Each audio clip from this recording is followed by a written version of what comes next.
Welcome to Comtrack, where you'll never have to watch a movie alone again. I'm your host, Tim Leifheit. I'm Sean Wheeler. Yes, and we are here for round 3 of Indiana Jones, man. Oh, geez. Okay, so, yeah, I'm just, I know we usually start talking about the movie and our first impressions and whatnot, but it's so hard for me personally because I got my Indiana Jones DVDs. I got all 4 of them for Christmas, right? So roughly around age 16, 17, I basically binged them all. So I don't really have too much new to say about them. So I guess I could ask for someone who's a little bit more, a little bit more up in years, someone who relates more to the fan base of indie. So let's hear about what for your first experiences with Last Crusade, sir. Yeah, I mean, I was 6 or 7 when this movie came out, so I mean, I saw it when I was pretty young. I have grown up with it. I remember as a kid watching the Indiana Jones films a lot, but particularly with this one, I remember just being, enraptured with that opening sequence of this movie with the whole train chase and loving Such it a and just good being sequence. glued to the screen. So Fuck that, yeah. that's what really always strikes me with this. Obviously, this movie brings us Sean Connery, which is such a great addition to the cast and is so much fun. Yep. And I actually something I noticed on my last watch through a few months back. It's interesting to reapproach a film where you've now visited places that they filmed on location at. So Yes. I now have a lot of fun having visited Venice, being like, I've been there, I've been there, I've been there every time I watch a movie there after set in Venice. So That's awesome, dude. The fact that you've actually been outside. I as a poor schmuck, never have. I mean, technically, I've been all over the states, but I've never actually been outside the country. I mean, yeah, Niagara Falls, but who really counts Niagara Falls? Am I right? well, I mean, I was what 38 years old before I finally got overseas. No, sorry, 37 years old before I finally Yeah. got overseas. So, it's yeah, and it took over a year of planning and saving to do that. So it's not a Right. quick prospect. I'm not just like, oh hey, I can just go jet set. I wish, but no. Just hop on a plane and have a Indiana Jones map montage yourself. Oh God, I how- wish. Oh, it'd be so good. I mean, if I'm gonna do that, I would wear my hat. And speaking of, I am for those of you listening, you can't see me right now, but I am wearing my official Indiana Jones hat. Because come on, it doesn't feel right if I'm watching an Indiana Jones movie without my hat, because it's just part of it. Because I have the costume and whatnot, and I go to conventions. Actually, one of the things that I've always wanted to do, because my dad's name is Tim as well. I'm not a junior. My middle name is John. His middle name is Earl. But I've always, always, always, always wanted to take him to WizardCon Chicago or wherever, whatever con. Dress him up in a suit and bow tie, stupid hat, umbrella, and a professor case. And I always wanted to go as Indiana Jones and he's Henry Jones Sr., or he's just annoying me the entire day. Just, Junior! And I'm like, yes, sir. That'd be I've amazing. always wanted to do that. Hopefully that'll be a thing when conventions are also a thing. I miss conventions so much. So Agreed. much, Sean. I miss them. But yeah, are there any conventions that you just really miss right now? Because I'm sorry to linger on this, but Oh no, you're it fine. hurts. I really miss ASIN. That's kind of the big convention I do up every year. It's interesting you mentioned Wizard World in Chicago. I actually used to go to that fairly regularly back when Wizard World Chicago is what New York Comic Con has become now. Right on. Like, Yeah, dude. People forget how big WizardCon Chicago was. well, before actually, they turned it into just like, hey, we have celebrity guests and come get autographs, it used to Yep. be like the place to go. They used to say that you would go to San Diego for the spectacle, but if you actually cared about the comic industry, you would go to Chicago. And it's like, Yep.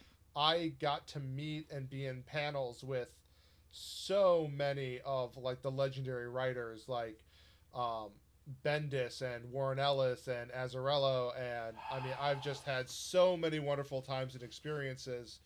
And you know, during that was kind of like the peak of my comic collecting. You know, from about '05 to '09 there. It's like I'd collected all through I was a kid, but that's when I just like full tilt. I was doing a whole lot of that and having fun with it. But as it changed, some of my friends introduced me to anime conventions, and I was kind of getting out of spending as much on my collection, and so it was almost a perfect storm of a time because it went from, hey, go to a convention and spend a lot of the money building collection, or go to a convention and party with your friends for 4 days. So I Hell just kind yeah. of did the switch and have mainly, outside of a few exceptions, been going mainly to anime conventions since then and just having a blast. Right on, man. I miss those day drinking cons. But you mentioned, yeah, you mentioned Wizard World getting like a lot of stuff. I actually got a copy of Batman: The Long Halloween, signed by both Jeff Loeb and Tim Sale. Nice. Like they also signed my copy of Dark Victory, which is really cool. But now I suspect that all you listeners out there are like, well, see, the thing about Indiana Jones and the Last Crusade is, why don't you guys talk about that? So I guess with like we've already kind of talked about our things now. Why don't we just like jump right into it, huh? Let's do it. Yeah, man. So if you guys, if you cats back home, you got a DVD, you got a Blu-ray, VHS, streaming, whatever, get it queued up because we are ready to hit the play button in 3, 2, 1, click, click. And there's the Paramount logo. Once again, got to have a mountain to transition from the Paramount logo into the opening credits. And another really cool thing about the opening credits is gone is the or back rather, is the original font from Raiders of the Lost Ark. Remember in Temple of Doom where they had like the adventure font that you see on all the indie posters as the title card for Temple of Doom? They're like, no, we're going back to Raiders. And me as a non Temple of Doom fan is like, yes. But I'm sure Nathan is just listening to this right now and he's like, oh, you stupid asshole. Like, I'm never coming on your show again. Hey, No, everyone's please come entitled back. to their own tastes. Yes, absolutely. I totally sympathize with those Temple of Doom fans, even though I blatantly disagree. But anyway, now we're in Monument Valley. Big reference and homage, if you will. I kind of hate that word now, but big homage to exactly to John Ford's movies from way back in the day. You know, Stagecoach, Searchers, all of his most famous westerns were shot out here. And there's Sean Yeah, I Connery. mean it's such a popular destination for westerns, and you know, film school 101 day one was, you know, watching The Searchers by John Ford. So Yeah, it's so ingrained his work in cinema that, you know, you can't help but if you're someone who loves and wants to learn about the craft of movies, you're gonna fall in love with John Ford. oh yeah, no, totally. Like the man is an absolute genius. Although my first John Ford film that I saw was not The Searchers. Believe it or not, I still have not yet sat down and watched The Searchers, The Searchers in its entirety. But I did. But the first one that they slapped on me was Stagecoach. John Williams, man, like I know he gets like all the praise in the world, but at the end of the day, does he really get enough of it? Like, I mean, right? he's a great composer, and the music here is certainly great, but the overall sound design for this entire opening is just wonderful. Yep. Again, it's like, you know what? Let's go back to basics and make that really great sound for our opening number because it works so well in Raiders of the Lost Ark. But yeah, I think one of the things that I really love about John Williams in this movie is because it's coming up here where we hear the motif of the Cross of Coronado. Thought that was like a really wonderful recurring little bit with the Spanish horns. Mm. Okay, seeing this for the first time, I legit thought that was Indy. Like these Boy Scouts are just some like lead into Indy himself and not Indy himself. Well, they do such a good job here with the cold open of, keeping the face hidden, making it seem like they're going to go that route. And they don't even give you the date until after you realize that's not Indy. Right. This kid is actually Indy. Like they totally, and even to the point where he steps out of the shadow, sort of like in Raiders. But yeah, they don't even show the title until like right now. Mm-hmm. They wait till after that, so you realize, oh, that's not what they were doing. This is what they were doing. Love that Cross of Coronado motif. I really want to get me a prop replica of the Cross of Coronado. I have, I have the a replica of the Idol of Fertility from Raiders. I really need to get me the Staff of Ra and the Cross of Coronado and all the other stuff. Indy has so many wonderful props, and I love the little snake thing there. It's just a snake, and you're like, hey, wait a minute. Are you sure you're Indiana Jones? But yeah, dude, River Phoenix as young Indy. What a legend, man. Oh, but yeah. what a fucking tragedy, too. It's a brilliant performance to the point where, as good as, I forget the other actor's name who actually did play young Indiana Jones in the television series. Didn't it end up being that guy who was eventually in Boondock Saints? I think so. I could be totally wrong. I forget off the top of my head. Again, I've only seen like a handful of episodes of Indiana Jones Chronicles. Me as well.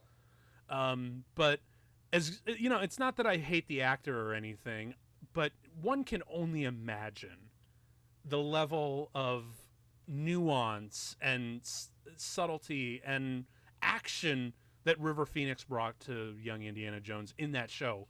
If he had lived, and he would have made an amazing lead role for that show, I think. Oh, yeah. But, nothing happens in a vacuum, and, when you think about the wonderful work, his brother has done, it almost makes you wonder, would he have been able to mature into that level of actor had he not had to go through that trauma? Not saying that it was a good thing, just saying that, nothing, everything's going to affect you and you don't necessarily know the results of it, so. Yep. But now this is the whole bit where, like, by the time we're at this point in the movie watching it for the first time, because, again, in Temple of Doom, like, again, I know I'm not, I keep bringing it up and, like, I'm not a fan, whatever, but I was so annoyed that I had to wait until the last 30 minutes to get some legit swashbuckling, fun action sequences where people are running around and fumbling over each other and punching each other, and it's not just child endangerment and pain and torture. Right. Like, and it's actual, like, theme park levels of fun. This entire sequence is brilliant because, all the hearkening back to, the westerns and train robberies and those classic motifs, but at the same time, introducing this, like, it's a circus aspect, and it brings out, the history of Indy. Here's where he gets traumatized. Yep, like, they ingeniously managed to fit into this opening not only an origin for his fear of snakes, but even the freaking scar on his chin for when he goes into the lion's den. Mm-hmm. But yeah, this whole sequence, when I was watching it for the first time, after the kind of disappointment of Temple of Doom, I'm like, yes! They brought back the swashbuckling action! I'm having fun again! And the fact that, it's on a circus train just adds to that level of tongue-in-cheek entertainment value. And, oh, hey, check it out. Like, animatronic that they... What's up? I never noticed before, there is a tear on that rhino. Like, it looks like the rhino is crying from getting hit in the face. And that's awesome. The poor rhino! I sense that's a little bit of an homage to Goldfinger, because Sean Connery was in Goldfinger. Yeah, I mean, definitely could be. It's one of the things, you pick and choose little things that you like from other films, and you kind of tweak them to make them your own. That shit where he does the kick and the swing around, that's one of the coolest things ever. because I love it, the fact that when indie action sequences are most fun when they feel like those Disney live shows, you know? A little bit. To me, Yeah, I get where you're coming from. Yep. And then we have the Lion's Den. And we got an origin for the whip, too. We got origins for everything. Although, still, the one thing that... Yep, there's the scar. But yeah, the one thing that always bugged me about this sequence is that his haircut does not scream 1912 to me. It's like... Were you in your 2009 My Chemical Romance phase, but you just forgot to dye your hair black? Like, what is this haircut? Like, I don't I don't know, but it's a stupid little nitpick. Regardless, he's amazing, and we also had that wonderful little line: "It belongs in a museum."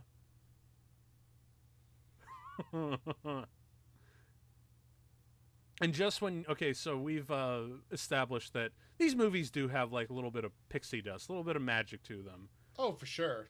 This is the part where they're like, you know what? Fuck it. We're just going to cut out the middleman and have actual magic. Well, yeah, I mean, leading into it's kind of the best way. I mean, you know, when you're going with the whole suspension of disbelief and all that stuff, these movies already take it over the top, so they're like, why not just a little higher? Little extra.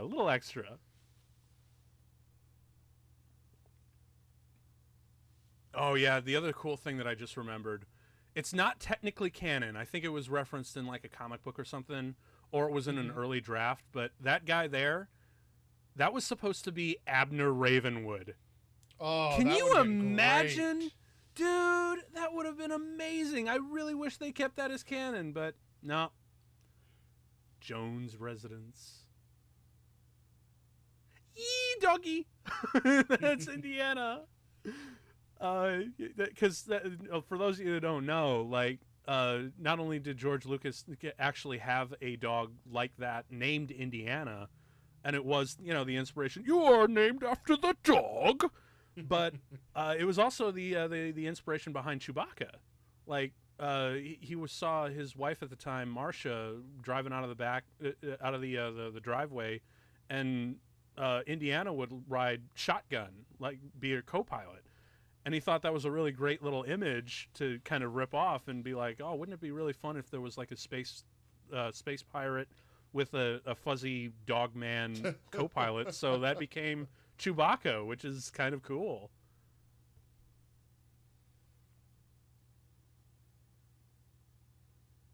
Oh, shit. It seems the tables have turned, Mr. Jones.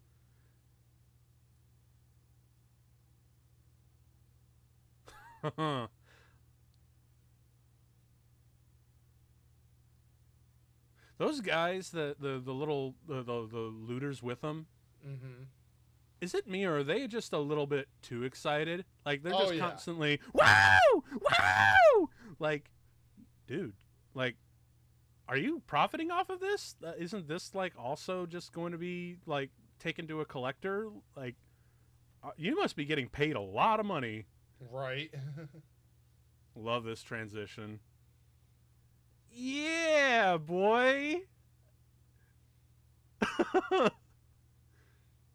See, now the great thing about this opening is like it's like you said, it's so freaking extra that we don't just get that wonderful young Indiana Jones episode, but we also have this opening as well. It's an opening on top of an opening.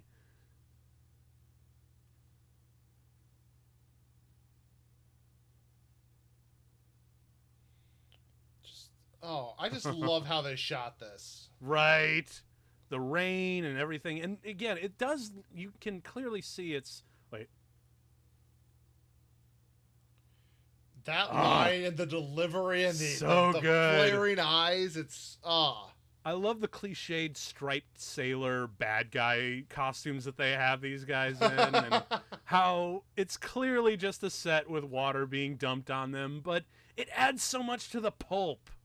You know, well, yeah, and that's how it's supposed to be. You know, that's what makes these movies kind of magical, because they're set in a time period where everything that was being filmed at that time was pretty much being done on sets. Yep. So it makes it feel, like it's of that time, and as you said, enhances the pulpy feel of it. It's just a brilliant, stylistic choice for these films, and I think Nope. that's one of the many reasons they've stood the test of time. Yeah, totally. Man, you'd think they'd tie down their cargo a little bit better. Right? Oh, shit. Main theme playing. Yeah! And then just as he makes his escape, this shit happens where you just gotta hand it to him. Indiana Jones has like the best luck where as soon as he escaped, the ship just inexplicably explodes. I mean, yeah, granted we had like, TNT and explosives kind of set up, but the fact that it was so quick is actually kind of hilarious. And speaking of hilarious, I love this shot with the hat. Oh, it's just such a great little moment. Yeah. My only wonder is, how did he get back to the States? Was there like a missing episode where he went full castaway or something like that? Just Harrison Ford on an island and his fedora, and where he calls his fedora Wilson. So now that we've had our rousing start, we've had another really strong opening from Indiana Jones. Now we're into the classroom where we kind of address the whole issue that this is archaeology stuff you see in here is all bullshit. Like, doesn't mark the spot. There are no running around to exotic locations or like, none of that's true. But the movie's just like, yeah, that's right. Yeah, you're right. But fuck you, we're movie. Right? we're gonna do all of this stuff, even though we just said we're not going to do the thing.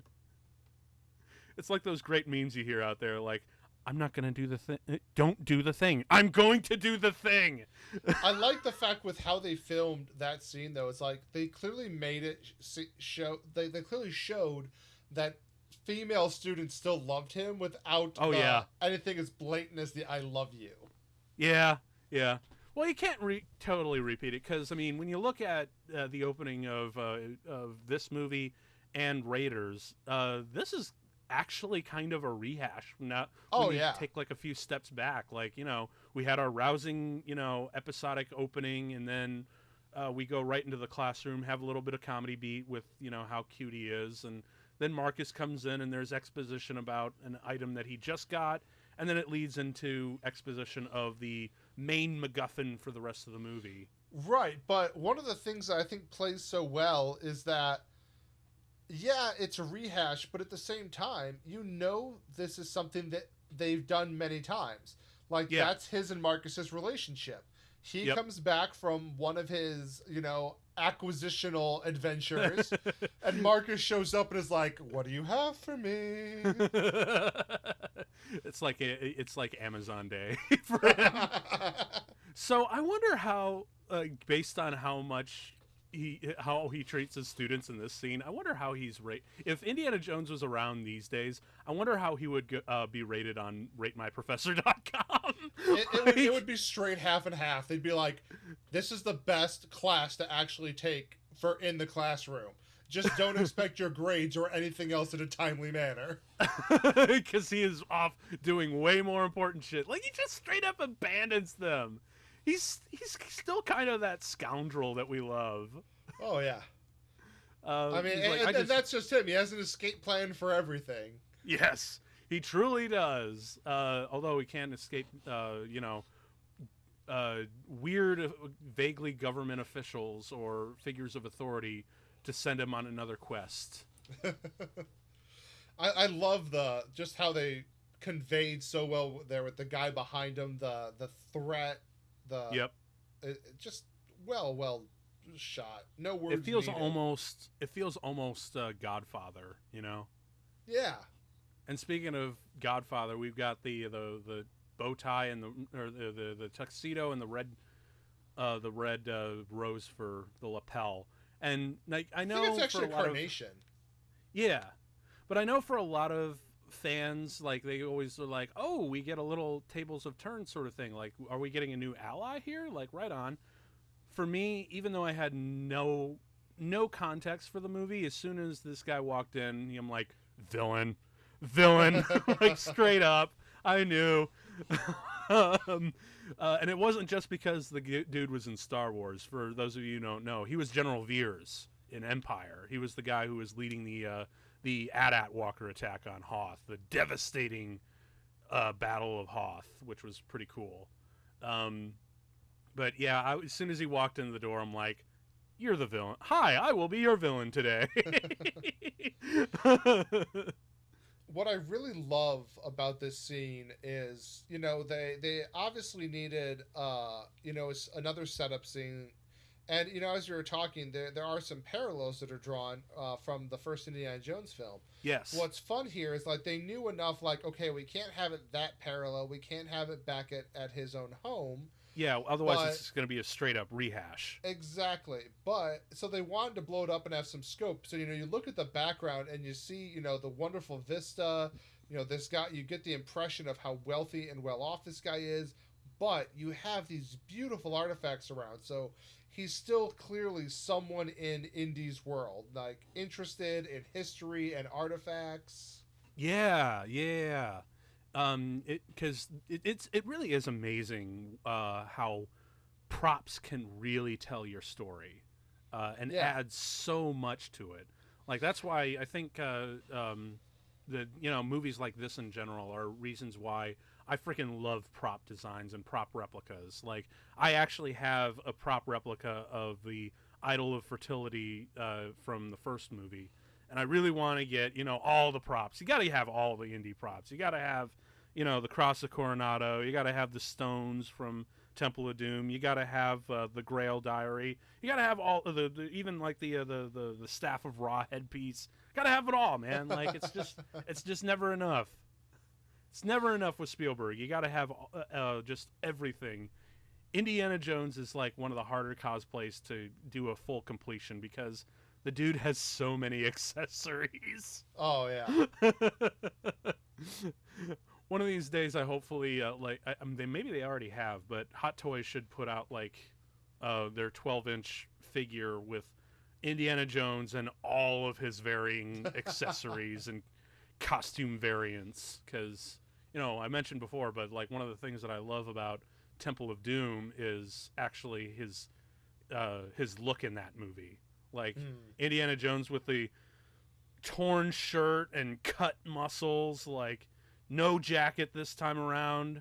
Like that was actually a really fucking cool look for him, and I actually wouldn't mind doing that if I ever get as jacked as Harrison Ford, which is probably never. Yeah.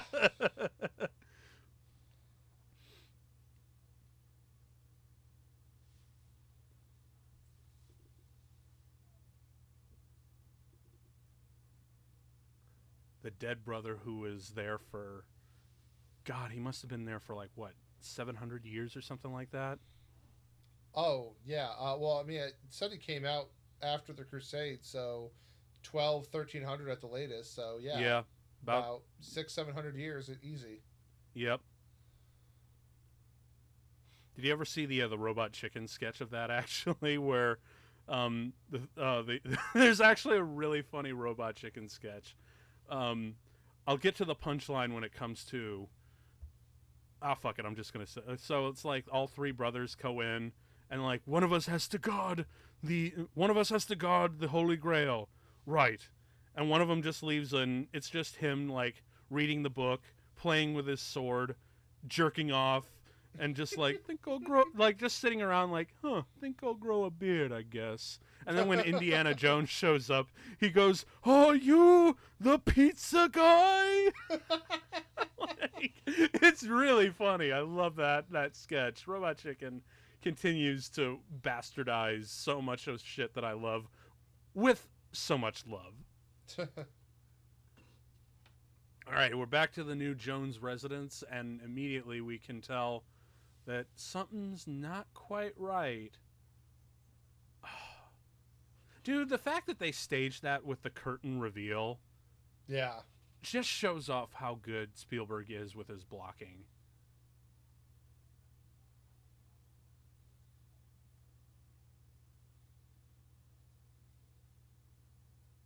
Uh-oh. The legendary Grail Diary. I mean, one of the things I love about the kind of attention to detail here is when even looking at the tile around the fireplace just demonstrates his dad's obsession with, the medieval time period. Yep, an Arthurian legend and the like. Like we can even see, the religious picture in the background. Mm-hmm. Oh, and they frame it specifically between them. Yeah, which is a really smart idea. Just so you're set up for this close-up, which is great.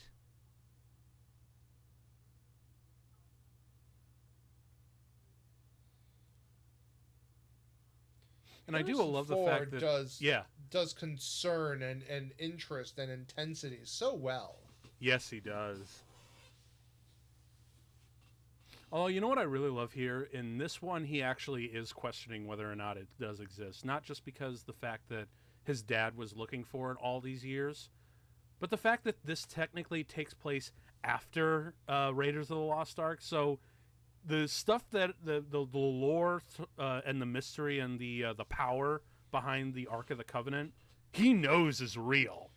Right, but I mean, he's going to still question this exists because, the Ark was something that was recorded in history beyond just, the book. And even, there's obviously a cup had to be used in the Last Supper, but there's nothing else in the religious text about it. Everything else afterwards is, a lot of mythology brought along from Catholicism and other such places. Yep. And is not actually, straight in the Bible and as much in the historical record. So, it has a lot more associations with myth than reality. So that's obviously something he's going to question. They even opened with, it's a search for fact. Yes. When it's like not truth. Exactly. You want truth? Take the philosophy class down the hall. Another little montage, and I do love the fact that this one actually confirms that while he's on doing his long travel map montage, he's reading and studying, and in this case, he actually has something more specific to study, which is his dad's Grail Diary. He's got a long trip to study that thing. But he needs to because, as it said, like that's his dad's area of expertise, not his. Mm-hmm. And we got this wonderful introduction to Elsa. I really do. I don't know how I totally feel about because I know it was supposed to be an idea of like George Lucas, like that every other movie there should be a different female love interest for Indy. Mm-hmm. But it kind of, I think, and it's supposed to be kind of a nod to James Bond and we got James Bond as his dad, get it? But I don't know, something about Marion that I really am glad that Crystal Skull came back. Oh, did you notice that he took the flower? Yes. He's so slick. Like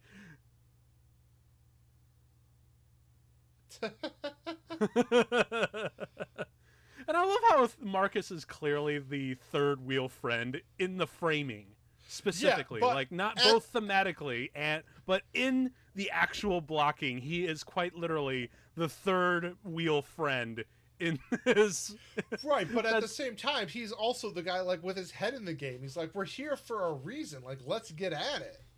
Yeah, that's true. Which is such an awesome little variance because, like, Marcus is usually the guy who just stays behind and waits for Indy to bring back the stuff. No, he's like, no, fuck it. I'm going with you on this one, Indy. And I am so here for it because, a lot of movies have, like, comedic characters or bumbling characters to kind of, make it a little bit lighter.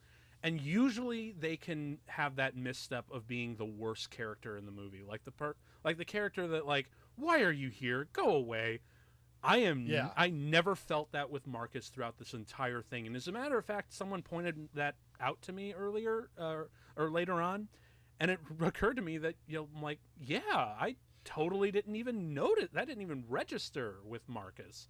I think one of the necessities for Marcus in this, I think it plays back to, the first film, and it's like with the result and how all of that played out, I think he was like, you know what, like I believe, and I believed then, and this is too big. I'm not sitting another one out. Like, Yeah. I'm coming this time. Yeah. And I'm all here for it because he's a delight in this movie. Where's the 10? Son of a bitch. These guys are too fucking clever. And look at the framing. The framing is a perfect setup because the characters perceptively walk on the bottom of the frame, right? You never see the floor. And that's and they good. also, even do the allusion to it by when they did that framing, having the staircase in the corner. Yes, like, they just at the edge there, like right here. So that way, when it dollies over like this, and we step on up, we're still not showing the floor. We're still going to focus on Harrison, and it's not until he gets to the very top. X marks the spot. Ah. Oh my gosh, I never really looked at that moment that closely. Yeah. That irritates me to no end. Why? The bookshelf behind him is so clearly fake. Like, it's flat and the books on it are fake. Like, it's just like, oh! Oh, this scene is so good. Oh my god. This was probably one of the funniest bits I've ever seen. With the fucking librarian.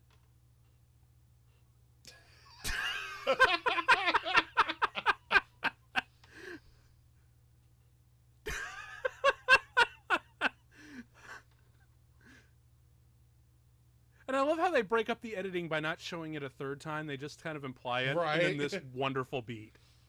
And he's just like, no. Meanwhile, he just destroyed a priceless floor. Mm-hmm. Indiana Jones really is kind of the worst archaeologist ever.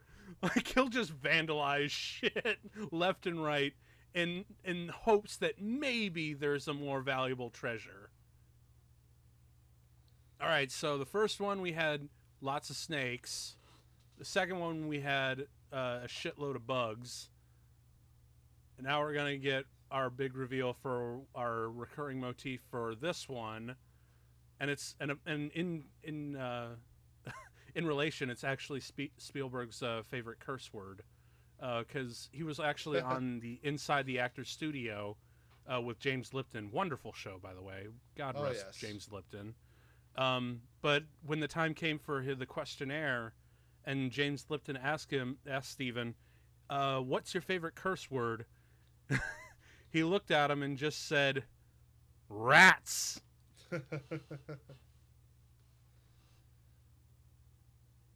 Oh, and then I love these guys. Oh, the fezzes and the striped suits, like, look out, Marcus. Ooh. Well, at least the book is safe. Oh, it's so macabre. Like, love the set. Like, oh, this.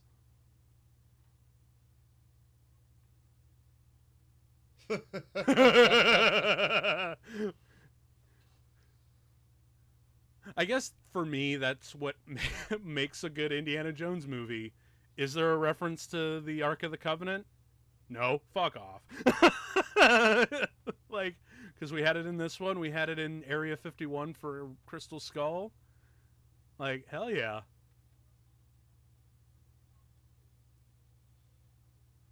Dude, Indy, what the hell?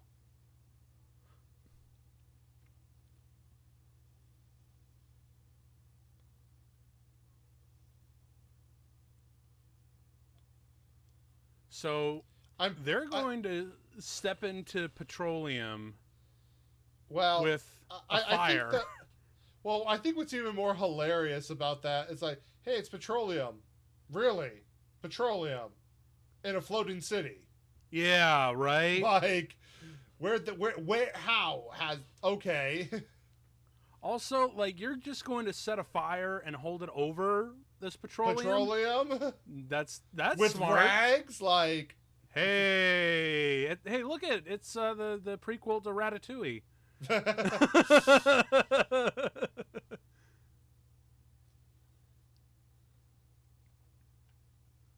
I love the sound design for those rats. It just sounds so. She's just like, yep, go ahead. I'm all right with this. Yep.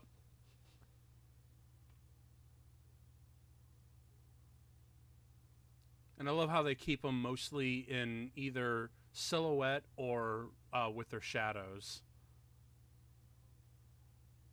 Oh, man.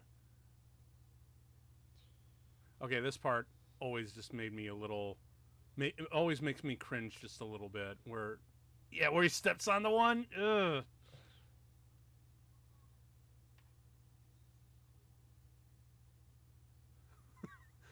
God, really great sound design for those rats.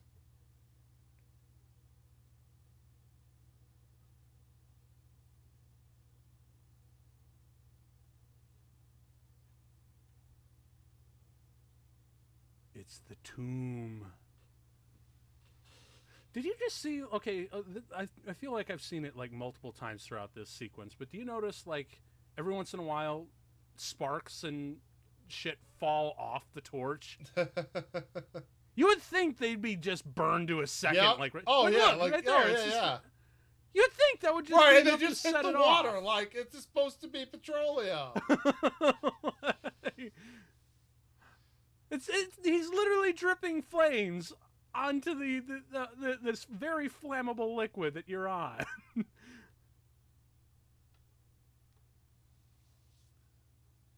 Well, I guess it really wouldn't be an Indiana Jones movie without something completely and utter bullshit.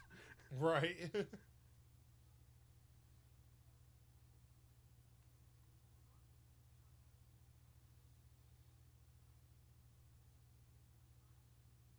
Great. Now, why don't you just like haul it out of there? You know, like an actual archaeologist would, instead of just adding to it. Like, this is the kind of shit you would do in a lab.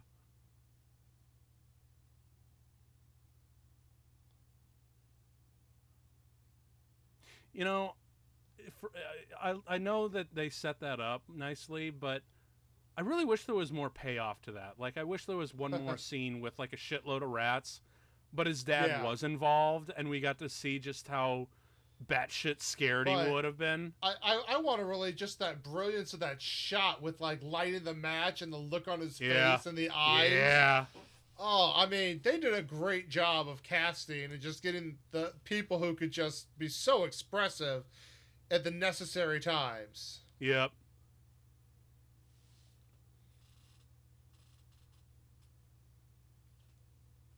Also, how are they okay, how are you able to look around underwater mixed with petroleum? Right, like you got to think your eyes would be burning something fierce. Yep. And also, there's a flame on the inside. Like, I know they have that in there so, you know, light, so you can see the actors' faces and whatnot. But, like, dude, y'all should have been burned to death. Yeah. Like, long before even those guys showed up. Like, it would have been more plausible if the guys in there were just like, petroleum? Oh, they're dead. Let's just leave them.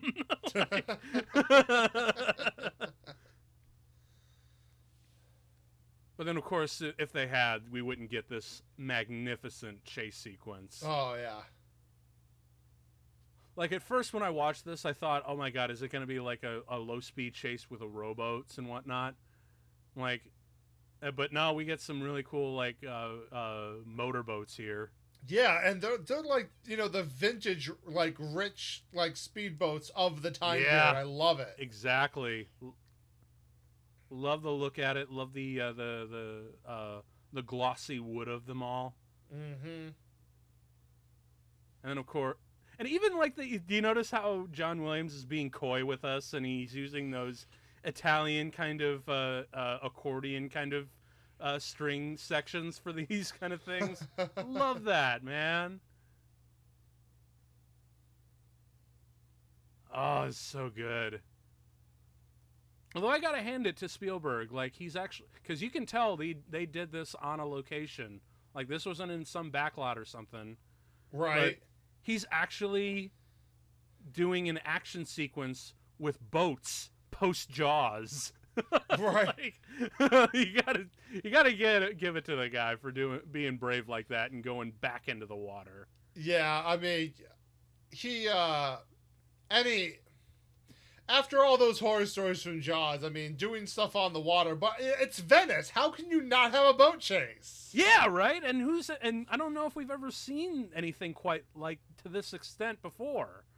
Yeah, so it's really fun to see. We've certainly seen boat chases in Venice post this, but I don't know that we saw much before this. I know Bond's had a boat chase in Venice.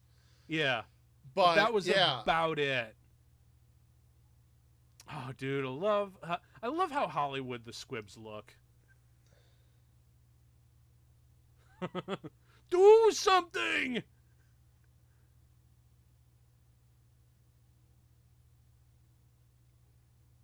Knock, knock. All right, now this sequence is amazing. Not just the stunt work, but the time that they took to get the boat and the propeller and the actors all to work in a single wide shot. Oh, yeah. Because, like, when you really think about it, you had to get these propellers, you had to get this collapsible boat, you had to get the actors to all to work, but all in the same frame, so action and reaction is in the same shot, and it looks like they're in danger. Oh, yeah. Like, I'm actually kind of amazed, like, as a filmmaker and who knows how the sausage is made, it's like, dude, how the hell did you get all that done? Do you have, like, multiple boats to go through or something? Like, that's not an easy feat. And also to keep, safety in mind. I love how much, though, they also do of the reveal of that guy's character. Like, he has so much conviction that my soul is prepared. Like, this guy's on another level from people we've seen. Yeah, my soul is prepared. How is yours? Like, damn, what a flex.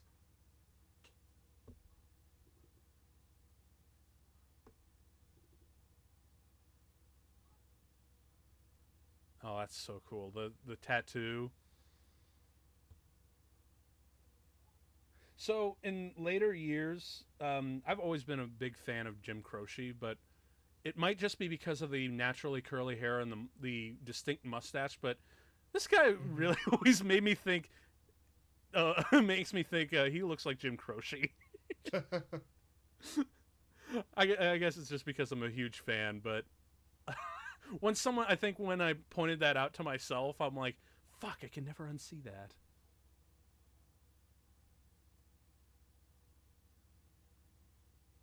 Now we have new information about where to find his father, along with another new clue. Although I'm kind of amazed that, as an archaeologist, you'd think he would be kind of pissed off because, as you see, he didn't really shade in the entire the entire inscription. Like, you could still see there's like a lot of faded areas there. Indiana Jones really sucks as an archaeologist, man. He should have just taken that shield out. He's an adventurer, par excellence, but not not a renowned archaeologist. Nope.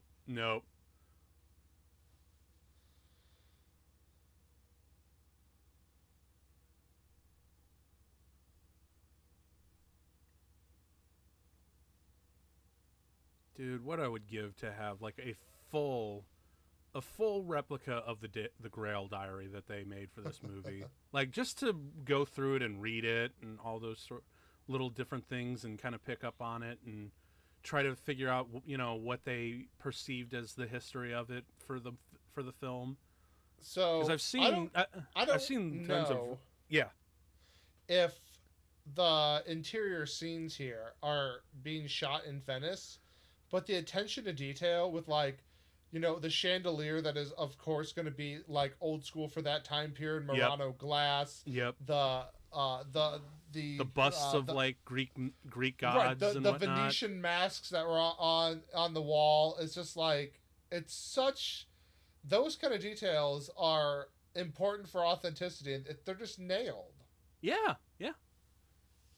Like you totally buy that they're still in Venice and they're still not just in. And they very well may be, but I mean, regardless, that attention to detail is just so important. Oh, absolutely. I mean, the production design has always been on point with literally all 4 Indiana Jones movies.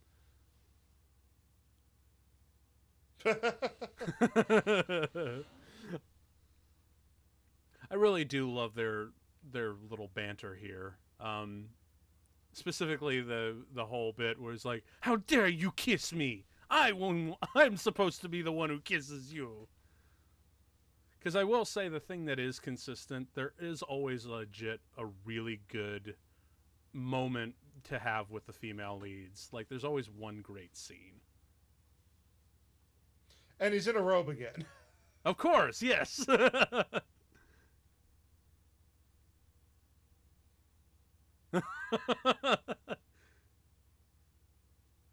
You scruffy looking nerve herder, you.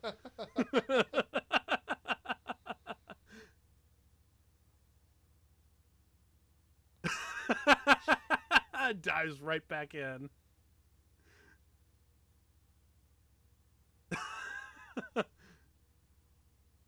And then this wonderful little line here where he just kind of looks at the camera.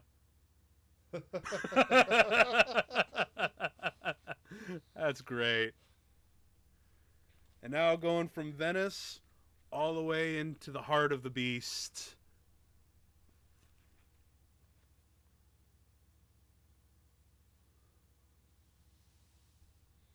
Oh, not quite, I guess. Just on the verge. That's not till a little bit later. Oh, so yeah, this castle. This was supposed to be a reference to what George Lucas originally wanted to do for the 3rd movie. It wanted to be Indiana Jones in a haunted castle.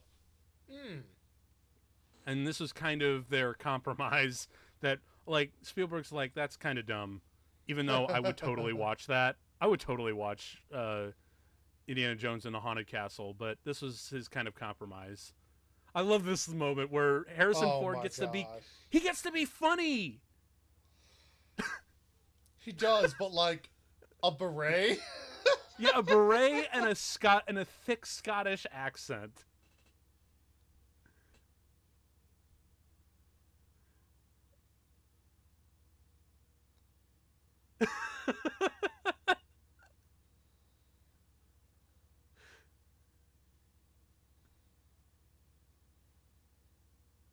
Love this.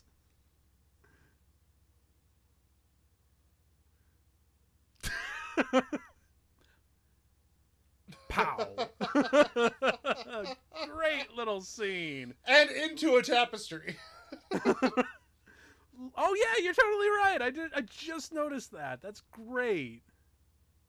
And then of course, bringing back the old nemesis, because like they didn't want to have Nazis for Temple of Doom, because they're like, too rehash. But you know what? I'll take a rehash of Raiders. I don't care, because Raiders is so great. You and me both, Harrison. You and me both. Now, I love this setup. Okay, so you see the wide shot of them searching. But earlier, you could see the tap. Yeah. And you can even see him glance up at it. You see, it was in the frame as they were entering, and you could see it clearly, but it's not until he points it out, and so does the camera, do you actually take notice of it. Right, which, but again, on a rewatch, though, in the long shot, you watch him glance up at it, so they make sure that they show that he notices it, even though you don't notice him notice it. Yep, which is, again, just... It really just brings to heart why Spielberg is probably... has the best sense of blocking ever. Yeah, I mean, he's a master filmmaker in every sense of the word. I mean, there really aren't areas of his work where I'm like, oh, that's deficient. It's like, no, it really isn't. Not really. No. Even his failures are spectacular. Yeah. Oh, I love this. With the shadow, and then the great reveal. Junior. That's such a good response where he gets up and he stands at attention and goes, "Yes, sir." Like, that tells you everything you need to know about their character relationship dynamic. Like, it's been built up, but when you actually get to see them for the first time together, when he says that in the way he does, that says everything about their dynamic. And the fact that he's more concerned about the vase than his son's well-being. It's a fake.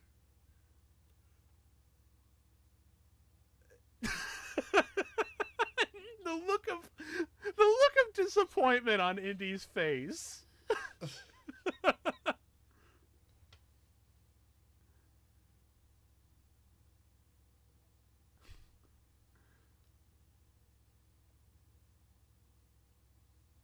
It's almost too bad that we never got to see Sean Connery in another Henry Jones Sr. role, because he actually was offered to have like a cameo in King of the Crystal Skull, but he said, "No, thank you. I'm enjoying my time in retirement," which honestly I can't fault. I mean, he's had such a wonderful, magnificent career. Well, he has had a magnificent career, but for very much a large portion of his career, he was, and I appreciate this. He was never shy about why he was working. He's like, I'm working so I can go hang out on the beach at my villa. Yeah. He's like, this is what I'm about. Like, that's how my life, that's what I want to do. I work so that I have this villa and this beach. Which, you know what, I really can't fault him, because when you're that classy, you just deserve to be able to just sit back on a beach with a margarita. Yeah, I mean, he's done so many iconic roles, but he's also done so many roles where you're just like, he agreed to wear that? Yeah. I mean, you can even tell that he brought a different level of his charm to this one. Like when he finds out the name of the city where the map begins. Oh, he just channels his like inner boyhood excitement. Can we talk about the lighting on faces in this movie? Yes. Oh. Dr. Jones? Yeah, yes. One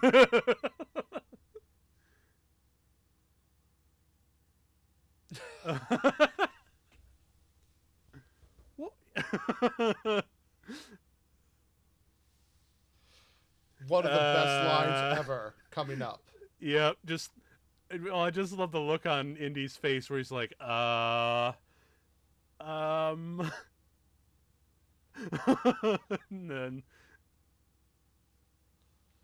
my friends and I use that line out of context all the time. Yep. I should have mailed it to the Marx Brothers.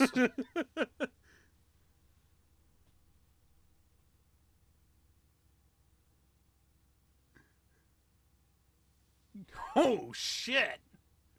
He just straight up murdered those guys. I know, right? His dad's 100% like, what is this? What a great sub-villain. Right. And actually, I was legit shocked when Elsa was revealed to be part of the Nazis. Oh, that yeah. was actually First time, really you're cool. just like, what? Dude, the silhouette with Indy and the MP40 in the background, constantly, like, brilliant.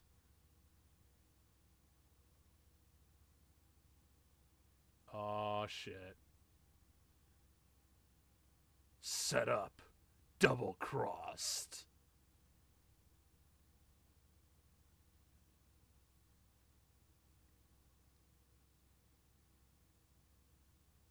Oh, that shit-eating look, dude. And she even whips out her German accent too. Mm-hmm. Like, just to twist the knife even further. Fucking great.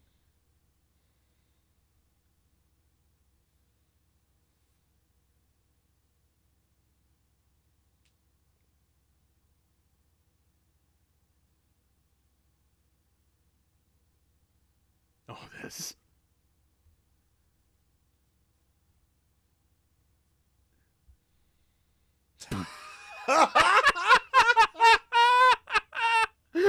Oh my god, that's one of the greatest jokes.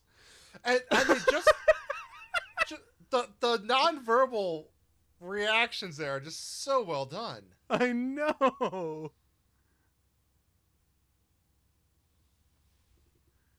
Oh. He's wearing a damn Nazi pin. Yep.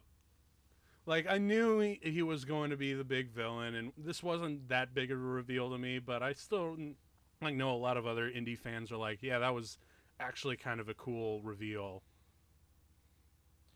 I love the fact that one of the hallmarks of the films, particularly in the backgrounds, but you just see it everywhere, is whiskey in decanters. Yeah, a little bit, actually. I mean, they do establish Indy as kind of a heavy drinker. Actually, but it sets the time so well because, like, that time period, it was much more common to use decanters, had an element of class to it. Yep.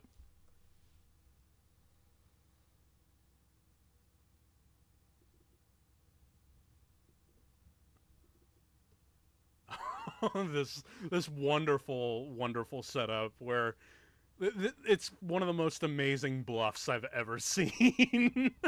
Mm-hmm. And the slow zoom in. Yep.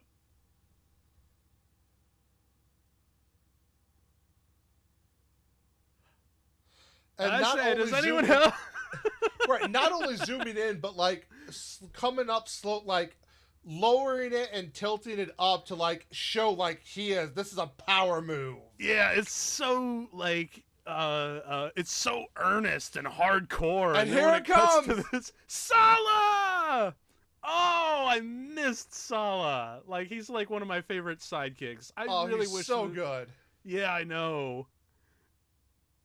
And that jump cut was, does anybody now understand a word I am saying? Just like such a great cut. Oh, and speaking of great little character moments, where Sala just looks at that guy and he's like, "Uh-oh, trouble." And he does this wonderful little bit, "Run." Like, yes, it's all great. Run.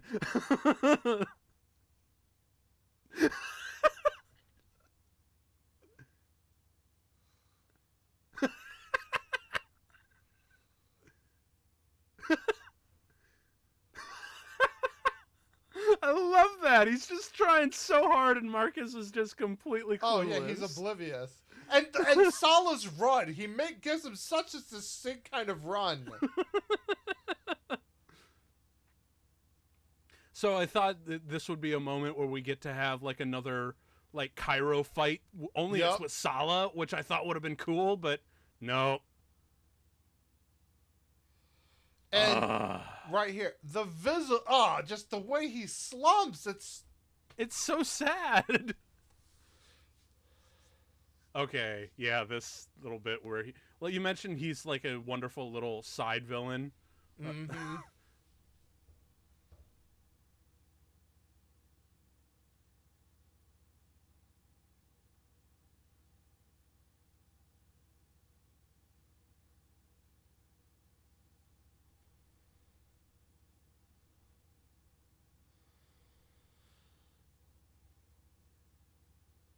Gotta have an excuse to keep your hero alive.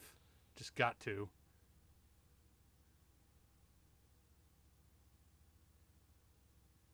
You betrayed me.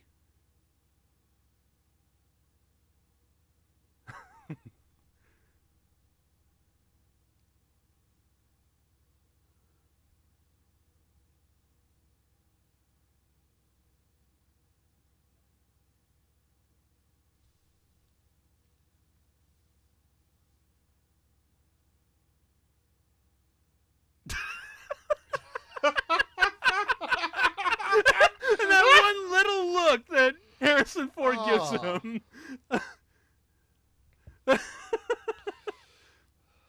I don't know what's funnier, the fact that Indy's really weirded out, or the fact that Henry Jones Sr. is almost completely unfazed by it. Well, I mean, when you hit a certain age, just like, eh. Yeah. And then I love this bit where it's, this is how we say goodbye in Germany.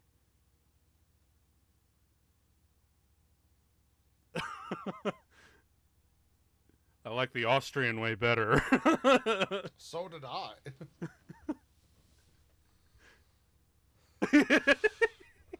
I love this entire scene for how much you start to really get a feel for their dynamic as a father and son. Yep.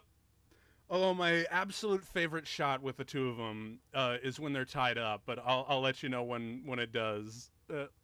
Because, God, again, I would kill for just an afternoon with me and my dad up to in shenanigans, like stupid shenanigans like this.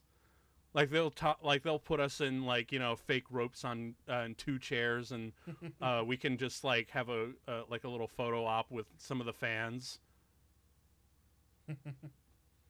That'd be freaking great. But yep, it's not enough to the fact that we got to go a little bit extra.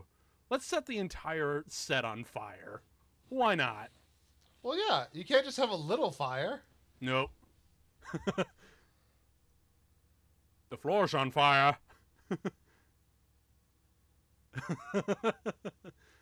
Must be the dry season, huh? Which is weird because it was just raining a while ago.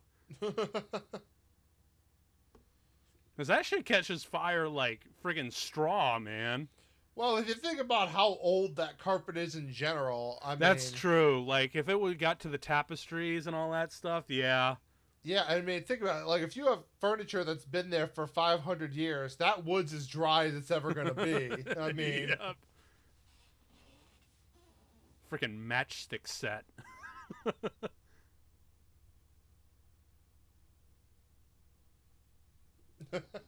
And I love how happy he is to hear that news. Yeah. Okay, this is my favorite shot. Laugh.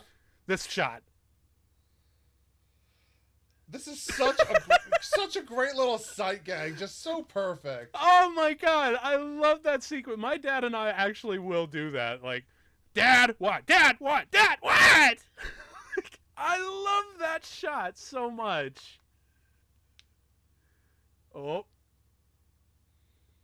Secret entrance. Dude, the comedy that these two are able to bring to the role. So great. Almost. One more time. Oh, and then this great little bit part here. Mm-hmm. Hi. What's up? Hey.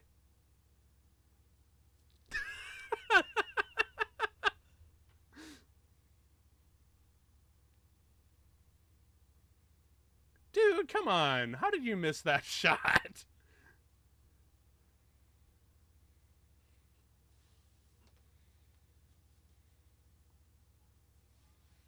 Oh, snap. Back around. Okay.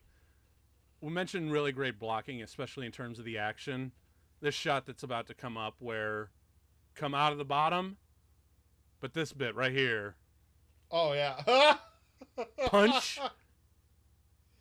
And it's just that it's just a static shot and it works perfectly. I know, but it's so well paced as a shot. Like, there's great comedy, there's great action, the reveal, it's all so perfect.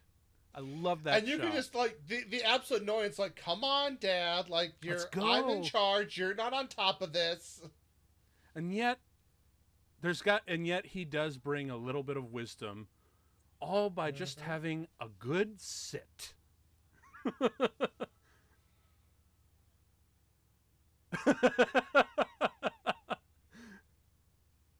It's so funny that he mentioned the Marx Brothers.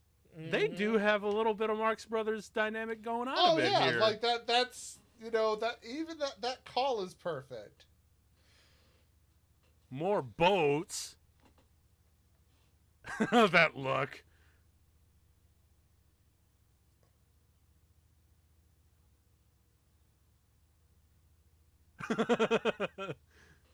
But yes, I love the fact that they looked at that like, we already had a boat chase for this movie. Let's have a different Right. chase. What kind of chase? We'll get to there. And of course, the about to harken back to Arthurian legend stuff. Yep.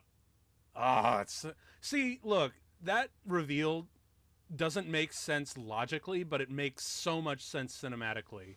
Oh yeah. How did they? Yeah, how did they mount How that did they get thing in the box? Exactly. How?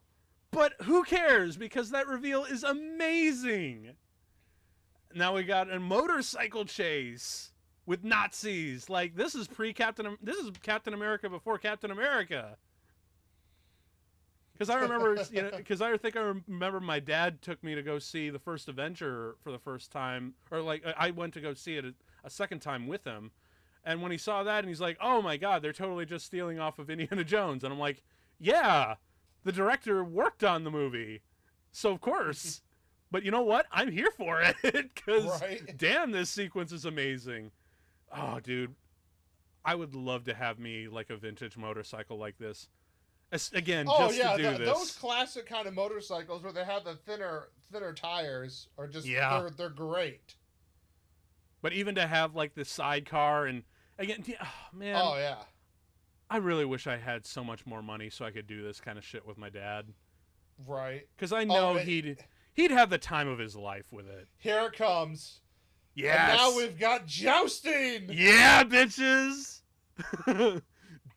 Flagpole versus gun. Flagpole wins. And of course it has to knock over these two other guys, but one more is not, but we still got to keep the chase going. One more. And I love the way that they take it out. It's totally implausible because Mythbusters actually did an episode on this exact stunt. And they did prove that it's not, that's not how it would work. It would just like he would get tripped up a little bit, but it wouldn't be to this extent. But who cares? Right. That shot is cool. It is fucking cool. And they even got to the point like, it's so cool, let's actually try to recreate it in a way that we should. And the watch is just like, I'm not impressed. I don't exactly. care. Like... He doesn't give a shit. Like, he just escaped these guys with spectacular stunts. And he just is just that dad, like, I'm not impressed.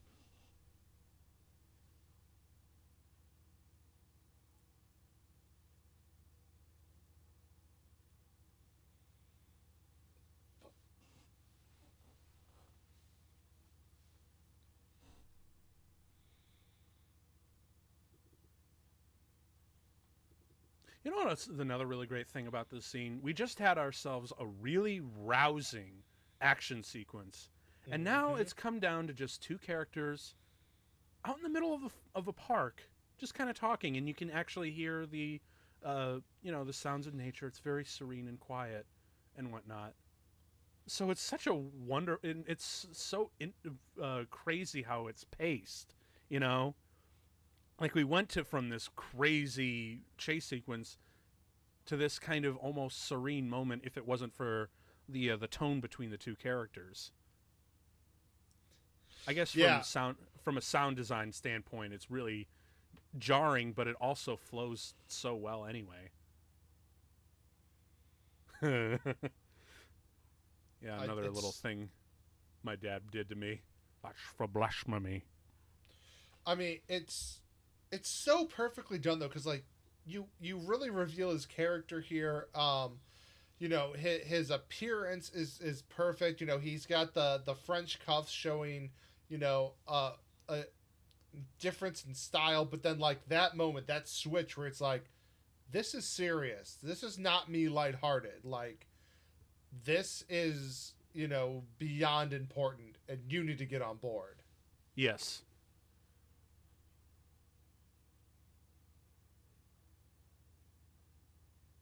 I do wonder what happened to Indy's mom. I mean, it was going to have to be addressed because his dad was in it. And that's such a great little scene. with Yep. how they give Oh, that backstory, but without having to overly dwell on it. Jesus Christ. They always enjoyed their pageantry. Yeah.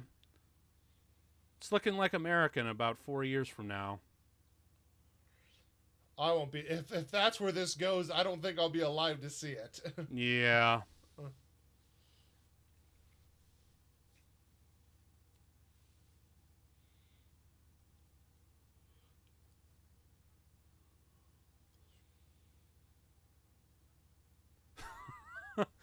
So they had they subverted the cliche of knocking the guy out and taking his clothes, and they Right. fit perfectly. Love how they subverted it there, but now they're just like, fuck it, we're just gonna do it in full. Like, we I don't care. love the extras here because They do look legit. right. Well, and I think that's such. I think Spielberg has so much respect for how he was raised and what he learned and was exposed to, that he's like, even in a fun movie like this, if I'm showing the Nazi high command, you're gonna know who these people are. We're going to have perfect. like a burning pyre fire in front of them to make them look even more sadistic. Well, right, and but it's crazy. just like you could tell, like, that's Borgman, that's Himmler, like, it's Yeah. spot on. It's like, Yeah. oh my gosh.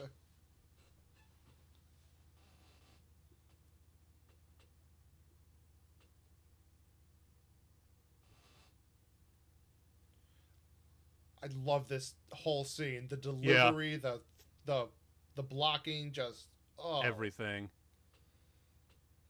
and how they're both like they just can't quite do anything to one another. But then, just to go a little bit extra with this scene, Yep. let's do this. I remember watching this for the first time and being so having it be so intense, and also the music cue that they have with the drums. You're just And like, holy shit. But it's also hilarious because it's like, man, even one of my officers is like, I have to get your autograph, and he's like, all right. Well, that's the ego of Adolf Hitler, you know? Mm-hmm. And you can tell some of the other officers are just like, really? Yeah. Like, all right. But it's just such a great, tense moment. Yeah. But the way he puts it back where he's like, really? Even my officers stopped me? Like, yep. Fine. Although, actually, did you recognize who played Hitler in that moment? I don't. It's actually the same dude. It's another Imperial officer from Empire Strikes Back. It's Admiral Ozzel, the one that Vader chokes over Skype chat. Yeah, they brought him in to play Adolf Hitler, which and Jesus Christ, is he scary as him. But now we have our next mode of transportation, which I love this. Oh, yeah. The Zeppelin. And I love how fake it clearly is. Like, you can tell that lots of it's matte painting and stuff in the background. But I really don't care because, again, it just adds to that pulp sensibilities.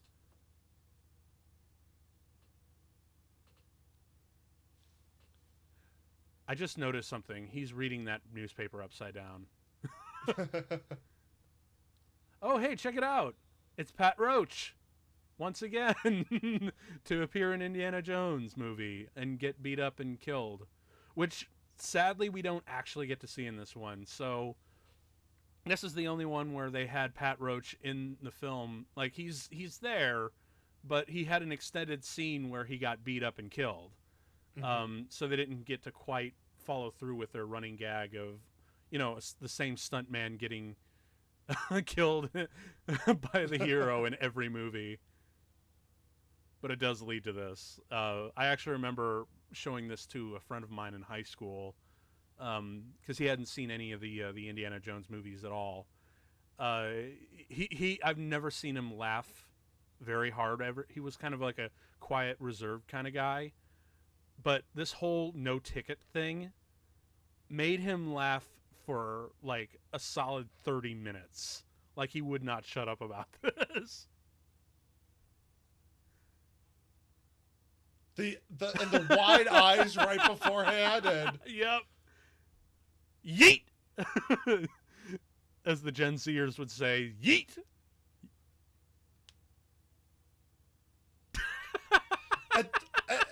The look on that woman's face, just right? how well she just... Okay, look how fake this looks. Oh, yeah. But I don't care. Again, I know he's just shaking his fist against a green screen, but I really don't give a shit. Like, I still love this movie. You don't need to. It's fine. Exactly. I don't even consider that a bug. It's actually more of a feature.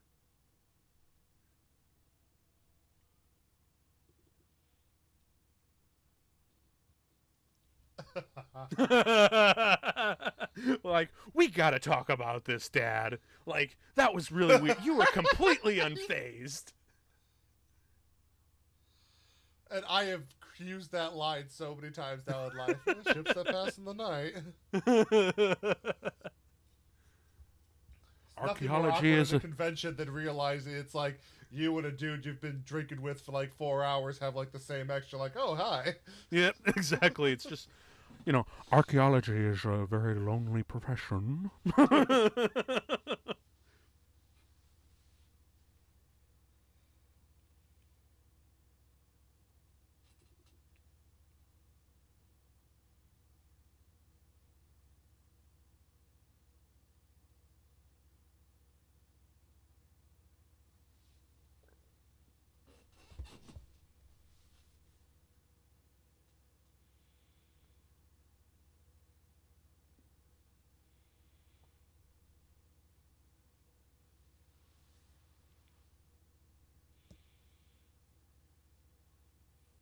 Oh man, it's I so love how good.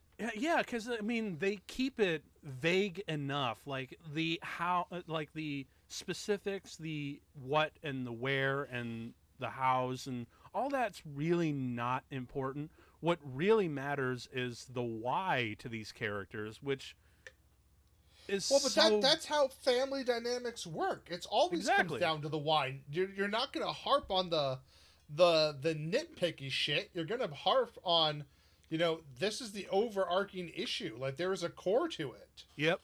And the fact that not only it works so well for the characters, but for all the comic book writers and the future writers of the franchise and who love this, and even for the casual watcher, just letting their imagination run wild, it creates so much room for you to fill in blanks and to imagine exactly what happened. Like. Mm-hmm. Uh-oh. And the use of shadow right there was just... Yep, that's good. Oh, shit. Oh, the humanity.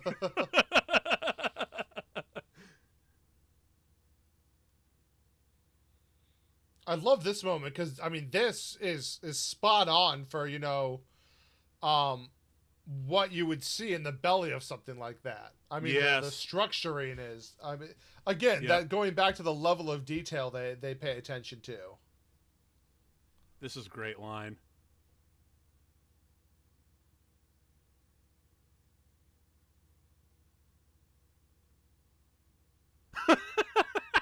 So, is that like a comment on Harrison Ford's many crashes and flying skills? I don't know if it was at the time. I don't know if this is art imitating life or life imitating art. I think it's the latter, but because you hear about all these different crashes. Although I think my favorite was and this moment though, right here, this joke. Oh yeah, where he looks at his pocket watch.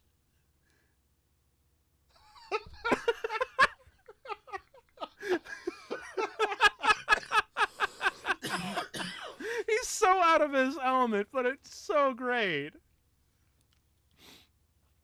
But yeah, I always imagine like when like it was like right after Force Awakens came out, Harrison Ford had to crash on a golf course. Right? Yeah. But I always imagined him like he's fine and everything. Paramedics are rushing in and he's checking up on him, and they're running over his plane wreckage, and he's like, "I'm fine. I don't need a doctor. Hey, hey, hey! Get off my plane!"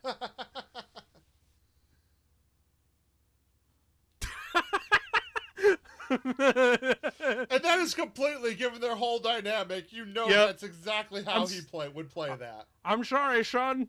They got us. I You guess can't just have a goat. Yeah.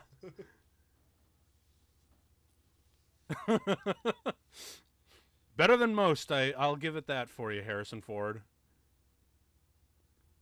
But yeah, now it doesn't let up. Like now we gotta run away. Now that our plane's gone, they're still chasing after us. Uh-huh. So now we got to do a car chase that's over a plane. Like we're on what? We are an hour and 18, and we've already had 4. We're on chase number 4 of this movie. Right. But I It's mean, crazy. but that moment that just passed, like, Oop. it's a new experience for me. Happens to me all the time. Yeah, exactly. A little bit of a Jurassic Park moment there. Objects might appear closer than they appear. Oh, dude. But I think the fact that people are always trying to kill Harrison Ford underlines that he's a terrible archaeologist, because if he was doing it right, they wouldn't be trying to kill him. Don't give the Nazis credibility and a good reason to kill him, man. Like, we got enough problems with Nazis right now. Right.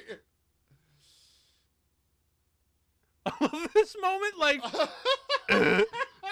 That's like right there, I feel like you should insert the Tim Allen noise.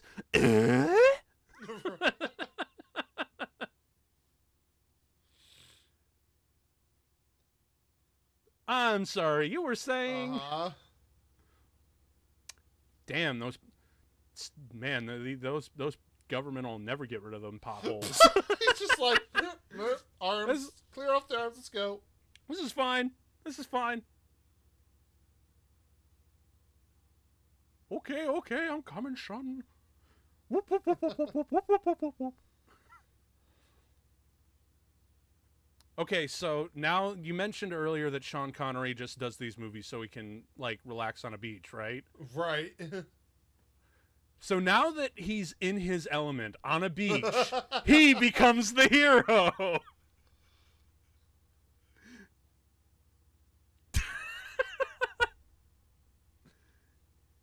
Get him, birds! Get him! Get him! Bird strike, man. When bird strike happens, it is terrifying. Hey, dude, that's like that's birdemic right there. Death by birdemic. And he's so self-satisfied.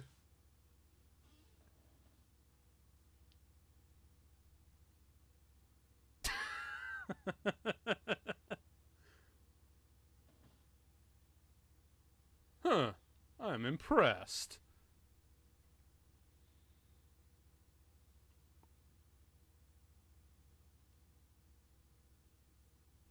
Oh, this moment. Yeah. We get the Nazis to side with these guys to help them on their quest. Well, right, but the car, man, the car. Oh, dude. Like, I'm not really into cars and whatnot, but even just to spend an afternoon driving around in that thing would be a blast. The style of cars from the 40s and 30s are just amazing. That, like, extreme level of Art Deco. Mm-hmm. Meh. I mean, I'm with you. I'm not much of a car guy, but I would love, like, a classic car from the 40s. And it's a Rolls freaking Royce, dude.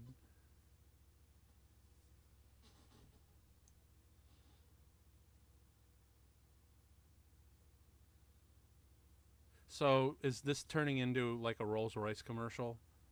like, like, was this specifically product placement just so, like, Frank Marshall or Steven Spielberg could get like a Rolls Royce? Because you know what, And I'm okay with that. Because like when, because you see like lots of gratuitous product placement in movies and whatnot, and oh yeah. sometimes it's actually kind of funny. Like you just hear the backstory where they're like, I think Rick and Morty hit it on like the nail on the head, where it's like, Nintendo, give me free stuff. Like,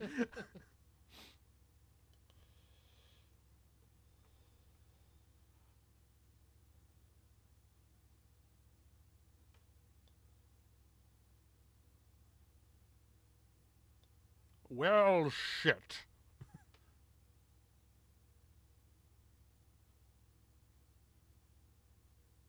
Oh, now we get the tank, Uh-huh. dude. Now, what's really cool is apparently that is not based off of any existing tank. It's actually cobbled together from several different designs into one. That does not surprise me because the more elongated design is very much reminiscent more of World War One. But they Exactly. weren't really doing turrets that way at World War One. So Yeah, or at least not until very late into the war. right, but I mean, like with the side turrets and everything else, Yeah. it was like the design doesn't track for sure. I'm like 90% sure that was based off of like a concept art, like a proof of concept or something like that. And they decided, you know what? Let's just make our own custom tank. Let's just try to make it look cool. And I'll be damned if they succeeded, because Oh that yeah. thing is awesome.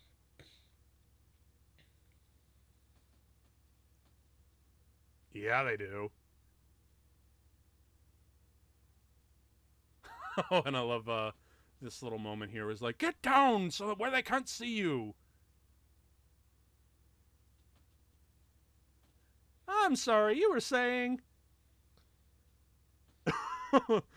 And then this little bit from the tire. That car belonged to my brother-in-law.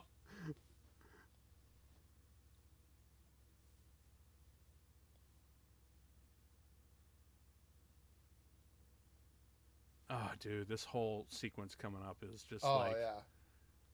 I think actually, like, out of all the action sequences I've seen in all four of these movies, this actually may be my absolute favorite. Because it starts right off with the Brotherhood of protecting the cross, just completely ambushing And them. I love the lead up to this when you're looking at them because like you can tell they know they're outmatched, but like they still have a job to do and they're gonna try and do it. Look at that shit, dude. Look, they have all these squibs and extras running around in the back just for a background shot. That's so cool. Like, you never see that anymore. Just like all these squibs And and the explosions Wilhelm. and yep, Wilhelm scream. But all these squibs and explosions and extras running around are all just for the background of a wide shot. Like, no one does that And how anymore. did they even know to pull the shirt down? Because movie and fuck you, this sequence is amazing. That's why.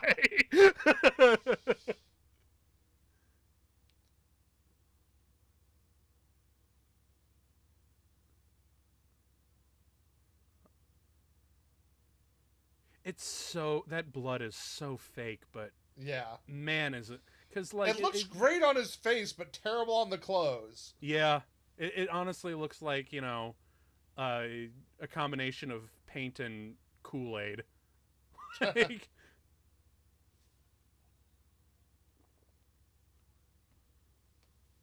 now we got Indy back on the horse, literally. This little exchange here is so great.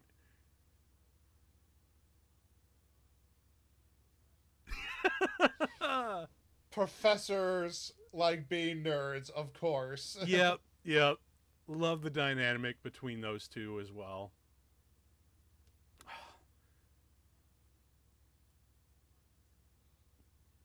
Such an asshole. He just constantly hitting. Mm-hmm.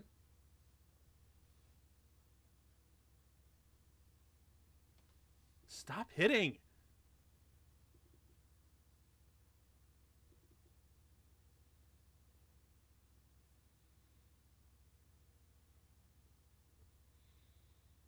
Oh, man, that's such a poignant line. And he was ready to like just go off on him Yep. until he got interrupted.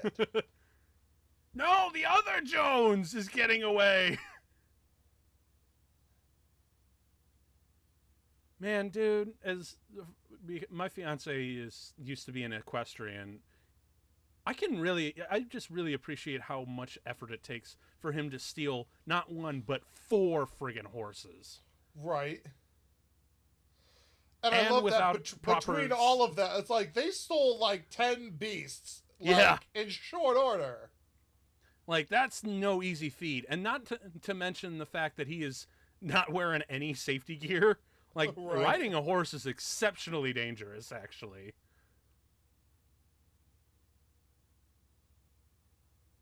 So in Raiders, we had this wonderful stunt of a horse jumping from a horse onto a truck. Now it's upgraded to a tank. Right. I'm here for it. I'm surprised those guys aren't completely deaf now, because you need hearing protection when you fire a tank. Oh, yeah. Not to mention being on the inside of a tank in a desert. Yeah. Like, you gotta be dying.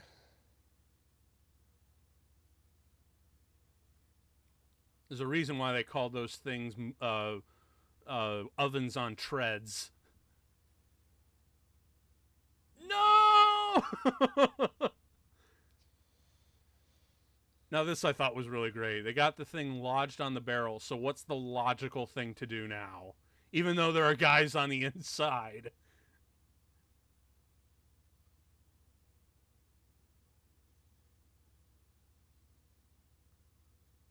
Man, those side cannons add so much to this sequence.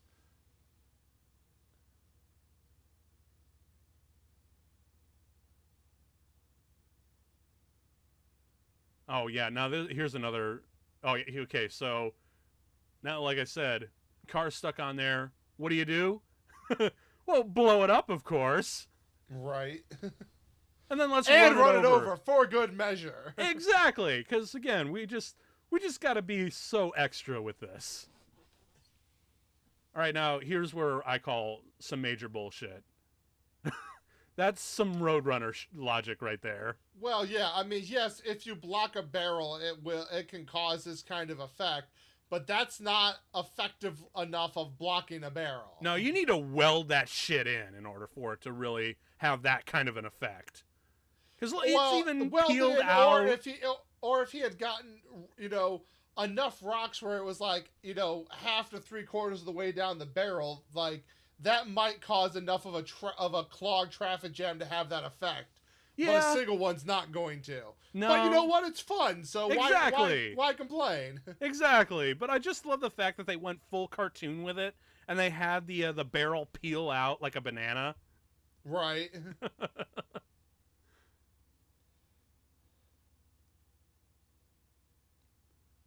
Oh, now we're going to do the big jump. All practical, kids. Don't try this at home. Please, try it at home. But if you're going to do it at home, make sure you get it on camera. It's not my kid.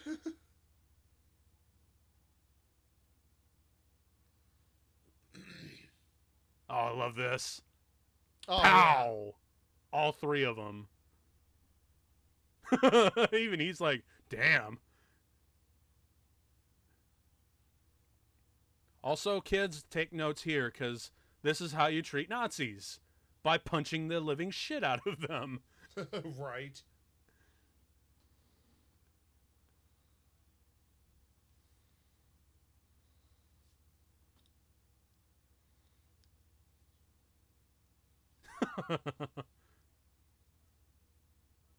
Oh, this is so good. We're just... Oop! I almost wish that they put, like, a crunch sound effect for, like, the bones getting crushed underneath the treads. Oh yeah, the periscope. Oh yeah.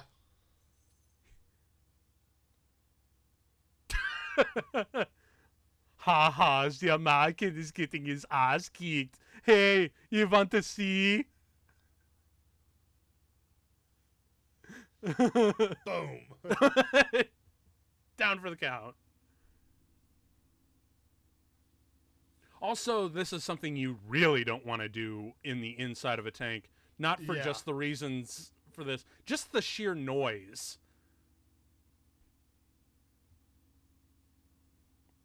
Because, like, you remember in that first episode of Walking Dead where Rick Grimes fires a gun inside the tank? Yeah. And it's just like, oh, my ears. Oh, this is so good. The pen is mightier than the sword.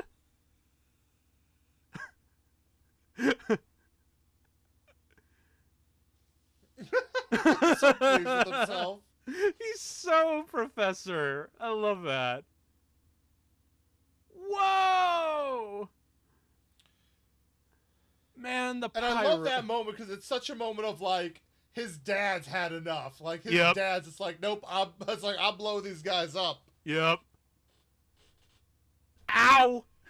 Ow! Ow! Seriously, okay, like when he pulls out the shovel here. Oh yeah. Seriously, my fingers actually really hurt when he does that. I legitimately like ow. Like I'm pretty sure it's like a rubber shovel or something like that, but right, but either way, it's just like I really love how they're able to really bring the pain.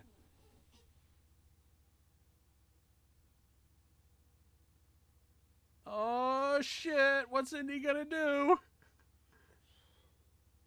You know, he could literally just let go of his bag, but like, where's the tension in that, right?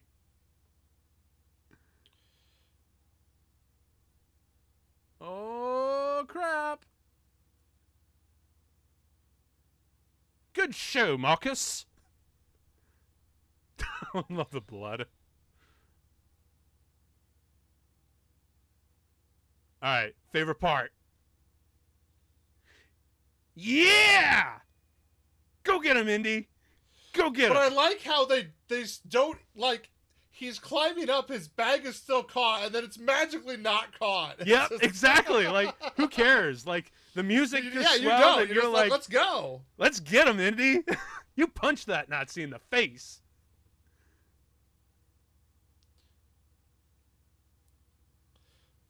Yeah, there you go, Marcus. You're off. He's right behind you. He's good. Oh shit. Ow, ow, ow, ow, ow, ow, ow, ow, ow, ow, ow, ow, ow, ow, ow, ow. Just roll. Right? Roll. Oh, and Solid to the rescue. And kidney punch. Hooah! It's not enough to just to jump off the horse onto the tank. You got to jump off the tank onto a horse now. So many great stunts. And then this moment, this whole sequence, his hat never falls off, but right here, they specifically pulled the hat off just to show, oh shit. Great villain death, by the way. Oh yeah, this is so fun. Oh, look at the dummy. You know it's just like a toy or a figure, but just the way it flops around and it's like, oh. So good. And then effectively, just kind of like after the motorcycle chase, we had this rousing adventure action sequence, extended sequence, and then once it's over, it's dead silence. Although I just noticed that, I never noticed that before. A little bit of a miss there. They have the top break off, but then there it was back on top again.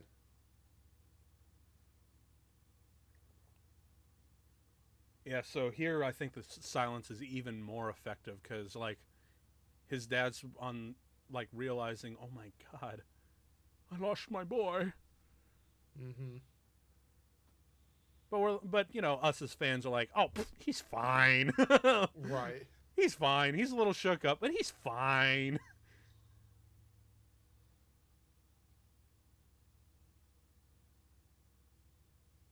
And I love the way he actually just walks Oh right yeah. into frame, just like, the hell are you guys looking at?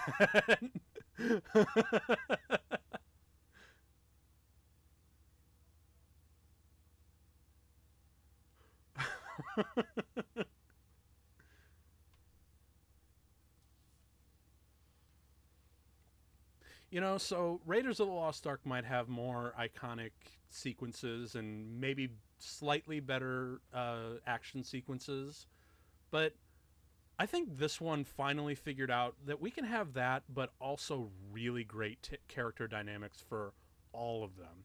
Because, Oh yeah. And I mean, this movie just has so much heart. It's yeah, great. it's the heart that really makes this movie stand out comparatively.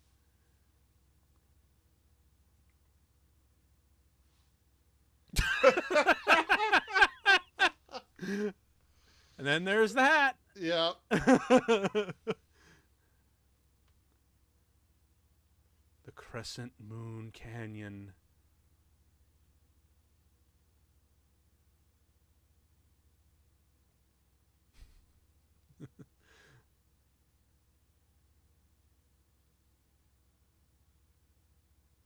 Oh, this is such a cool location. Hmm.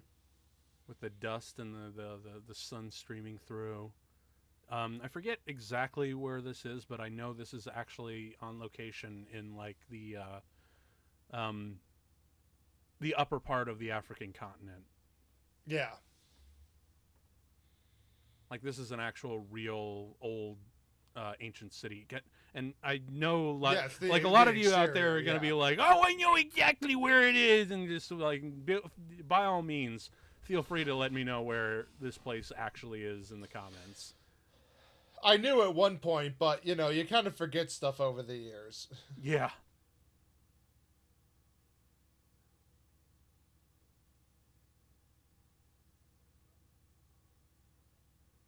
Well, shit. I've been waiting all of my life to go here. And as we enter, but although interestingly enough, we don't have any show of force from the Nazis outside. You'd think they would have put a couple of guards outside the door. Eh. I guess it's so they could lure them into a trap.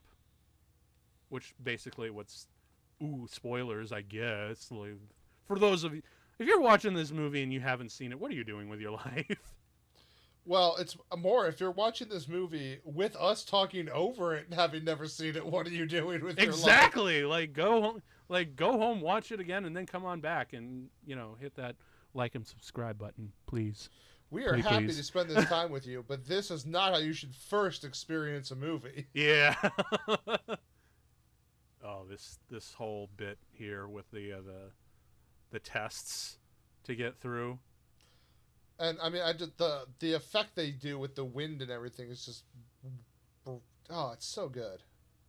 And the excessive sweat. Oh!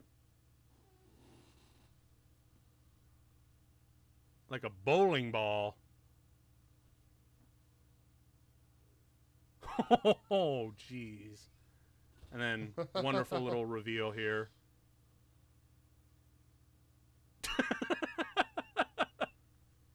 Once again, Marcus just knocking it out of the park as your little comic relief. I mean, that kind of physicality is not easy to do, particularly with how natural he makes it. Yeah, yeah.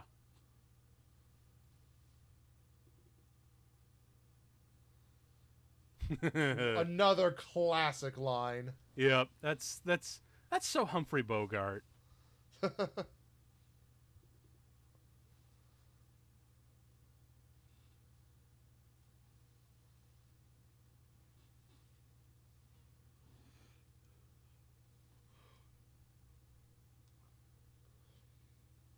I can have a little bit more respect for this guy. He's like, yeah, I'm not really a Nazi. I'm just here for their money and power. so I can have it to have like eternal immortality to myself. Like, Well, yeah, fuck I it. mean that's like the dream of every rich jerk out there. It's just like, I'm rich, but now I'm getting old. How do I live forever? I'm gonna live forever.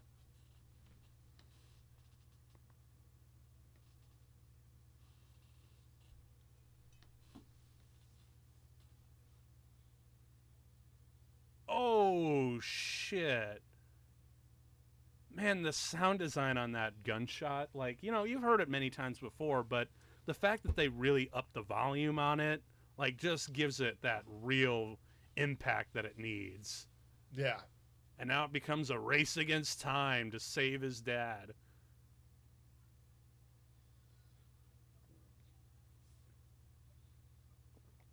And he knows it, too. That's the cool part.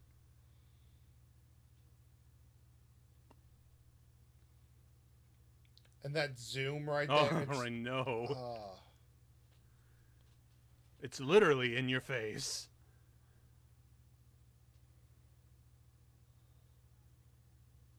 Now the first trial. There's always 3. It's never. I love how they make the stone lions look in this movie. They're just great. Yep. Because we've mentioned before, oh yeah, these are just like look like film sets and whatnot. But it always. I would have killed to be on a set like this. Right. Or if I was directing a movie like this, I would have killed to have a set like this, because it has that level of pixie dust, a little bit of movie magic in the air. Yeah. And now the first trial, where the humble man kneels in the face of God.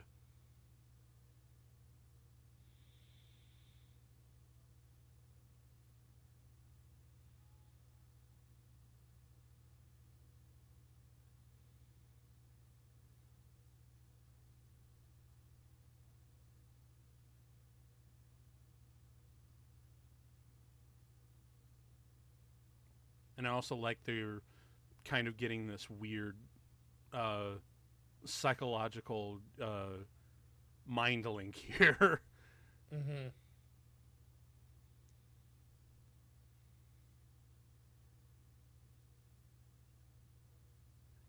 Kneel! Don't forget the roll. Right. Jesus.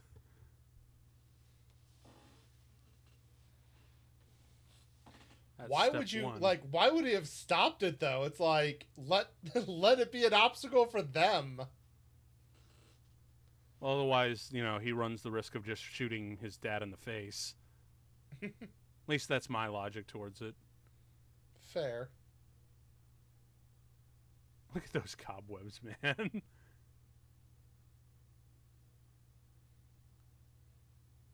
The Word of God. But in Latin, Jehovah begins with an I.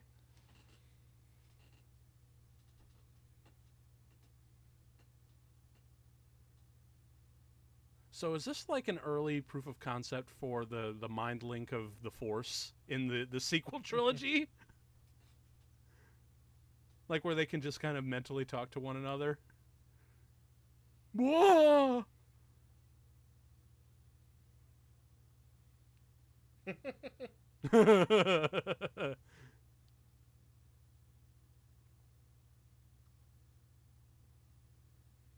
That's right. Oh my gosh, I never caught that before.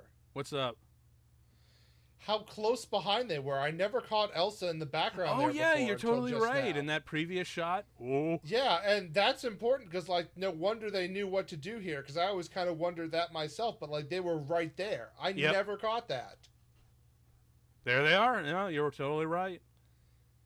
But like having her there before he walked sets that up, and I had never caught that before. Well, that's the great thing about movies like this. Like upon rewatchability, they just become you notice those tiny little details that pay off in ways that even you could have never noticed the first time around. Yeah. A leap of faith. Dude, this is so cool. The optical Mm-hmm. illusion, and the fact that they actually made it like a camera optical illusion. Yeah.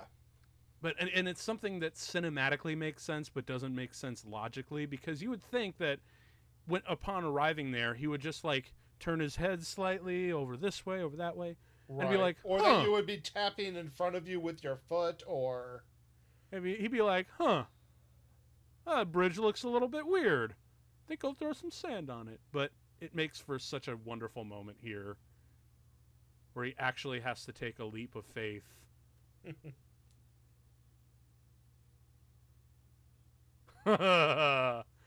Such a good reveal.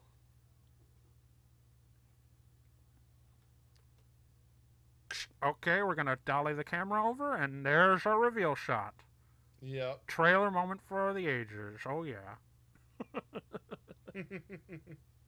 So cool, dude.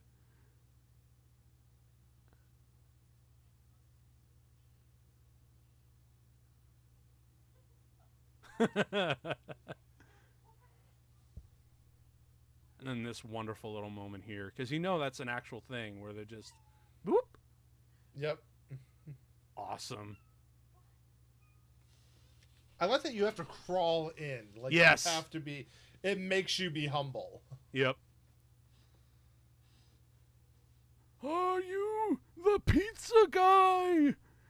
I haven't spoken to anyone socially for 700 years. I should be a madman. Well, in a way he is, because the first thing, he gets his first visitor, and for how long? And his first instinct is to kill. Even though he is way too old for this. Way too old for this shit. Well, he's so old he can barely swing his sword, but he's still in his mail, which makes me wonder, has he just not taken it off? And if so, how bad does he smell? Yeah, does he have like a second set of clothes? Is there like also like, I mean, he obviously lived off the Grail, but doesn't he eat? Like, is there like a mini fridge under there or something? Like, I have so many questions. Also, as a archaeologist, shouldn't he be losing his shit? The fact that there is a living, breathing man who speaks English from the Crusades that could literally orally give him so much fucking history. Right. Like, as any historian who comes across a person who's been around for 700 years wouldn't even necessarily question how they've been alive for 700 years. They'd be like, oh my god, we need to ask so many questions. We need to write all of this down. Although another thing to note, I really love the way they light the night. Mm-hmm. He almost looks like he's in black and white. Yeah, I mean, it's almost angelic. Angelic and ancient are the words that I would use, because it's like, even though he's been alive for so long through the Grail, that's a long time, and a lot of one's life force tends to go out after a while. Yeah.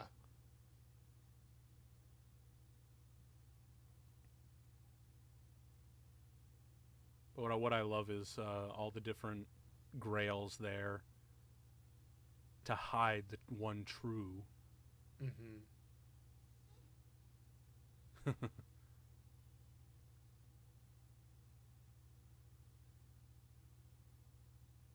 That's not the right one. You're gonna get it.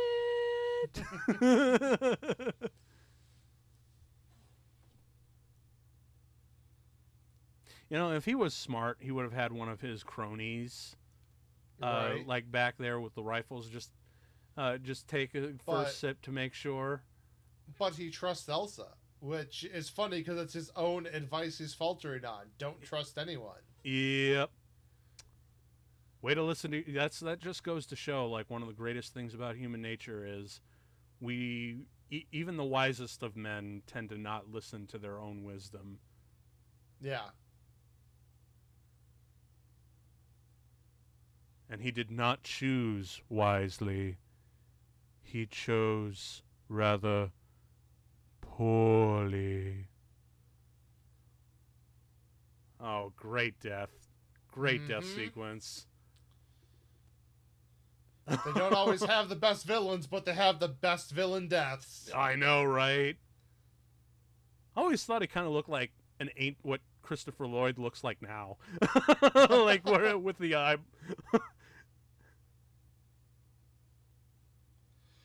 And this little moment right here with the pin. Yeah. Oh, it's so good. Like, you could tell they had to really speed it up in order to get that effect, but it's so worth it.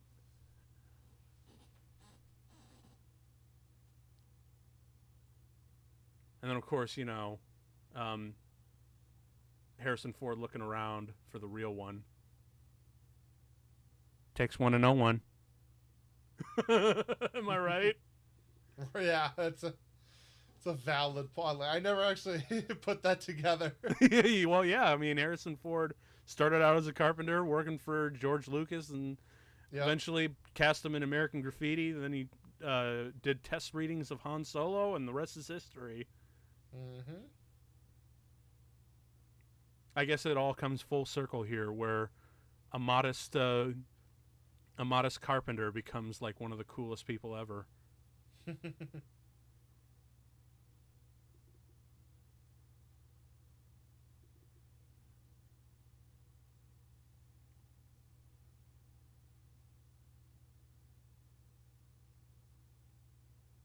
I love the fact that they actually have like a little light bulb inside the cup to make it to give it that holy look to it.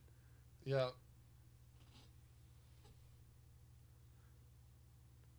I actually know a couple friends in the prop making community, and I should probably see if they know anyone who makes a Holy Grail prop with the light bulb. That'd actually be kind of cool.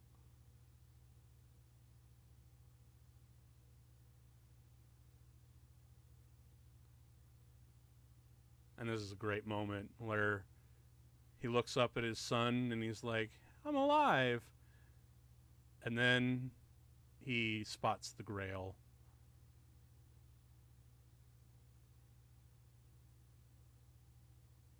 Junior.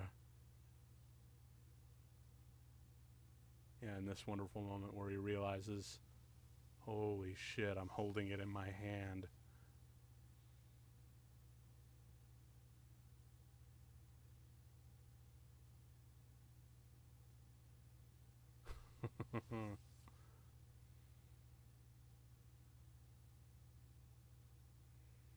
Run away! Our boss is now. I love how polite he is. Drop your guns, please. Our boss is dead. We're not getting paid. Let's get out of here. No, Elsa.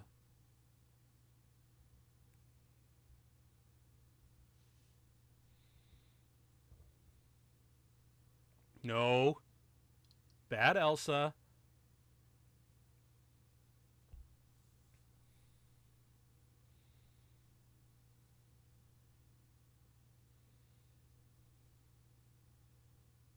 Oh, y'all done fucked up.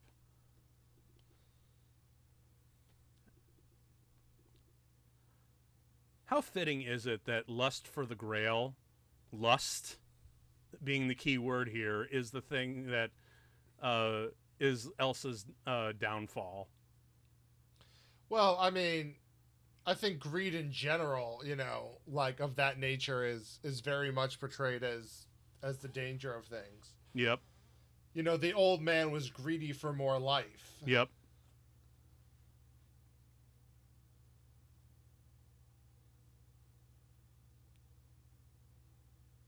Nope. Bye-bye. Mm-hmm.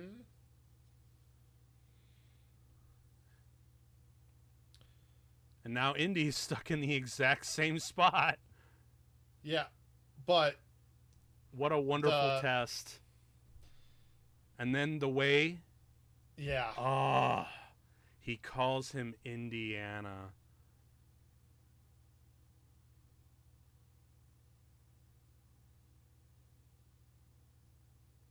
Friggin' brilliant, man. Like, that's how you write good characters. Oh, yeah.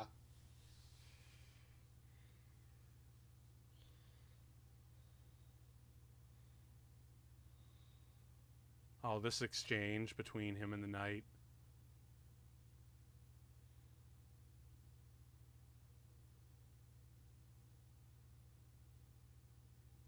The reverence in his face.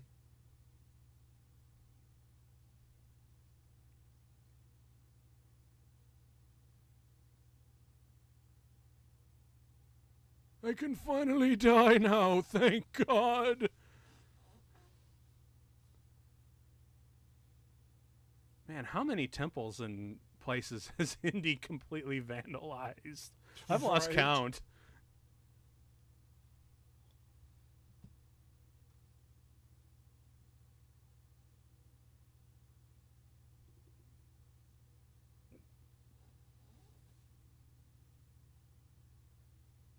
A little bit of a corny lesson, but I'm here for it.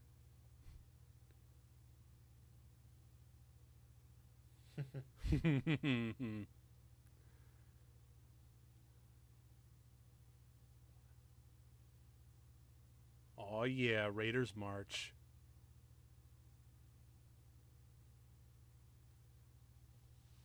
This little bit.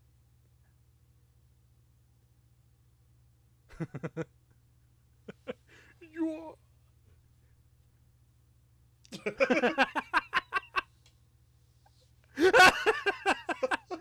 And this little rebuttal.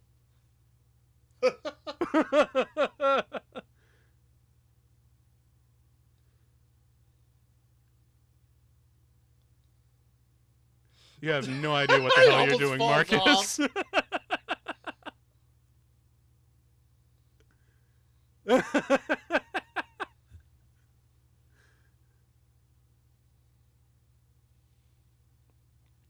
Oh, that's a really great little last coda. After you, Junior. Yes, sir. Mirroring that very bookending that first bit with them. Junior. Yes, sir. Yeah. That's great. We get our full Indy march as Indiana's trying to help out poor Marcus. Who's just barely holding on. Just the iconic riding into the sunset. Yep. Because Spielberg has said many times, he's like, I specifically made this last shot of them riding into the sunset because I totally thought that this was going to be the end of Indiana Jones. In a weird way, though, I'm kind of thankful that they all kept going, really. But I think we'll save that for our next episode because I'm sure that's where we're going to get a lot of divisive people. Michael Moore. What are you talking about? Huh? I'm looking at we just wrapped Indiana Jones. What are you talking about? Oh no, we're doing 4. We are going to go full. We are going with all of them. Damn it, because you're a sadist. Well, they did tell me that in college while I was making films, but then again, to make films, I guess you kind of have to be. Fair. Sound design, Ben Burt, brilliant man. But yeah, that's really about it for Indiana Jones, at least for Last Crusade. And yeah, it's actually been a while since I sat down and watched this in full. So, and god damn, it just keeps getting better and better. How about you, sir?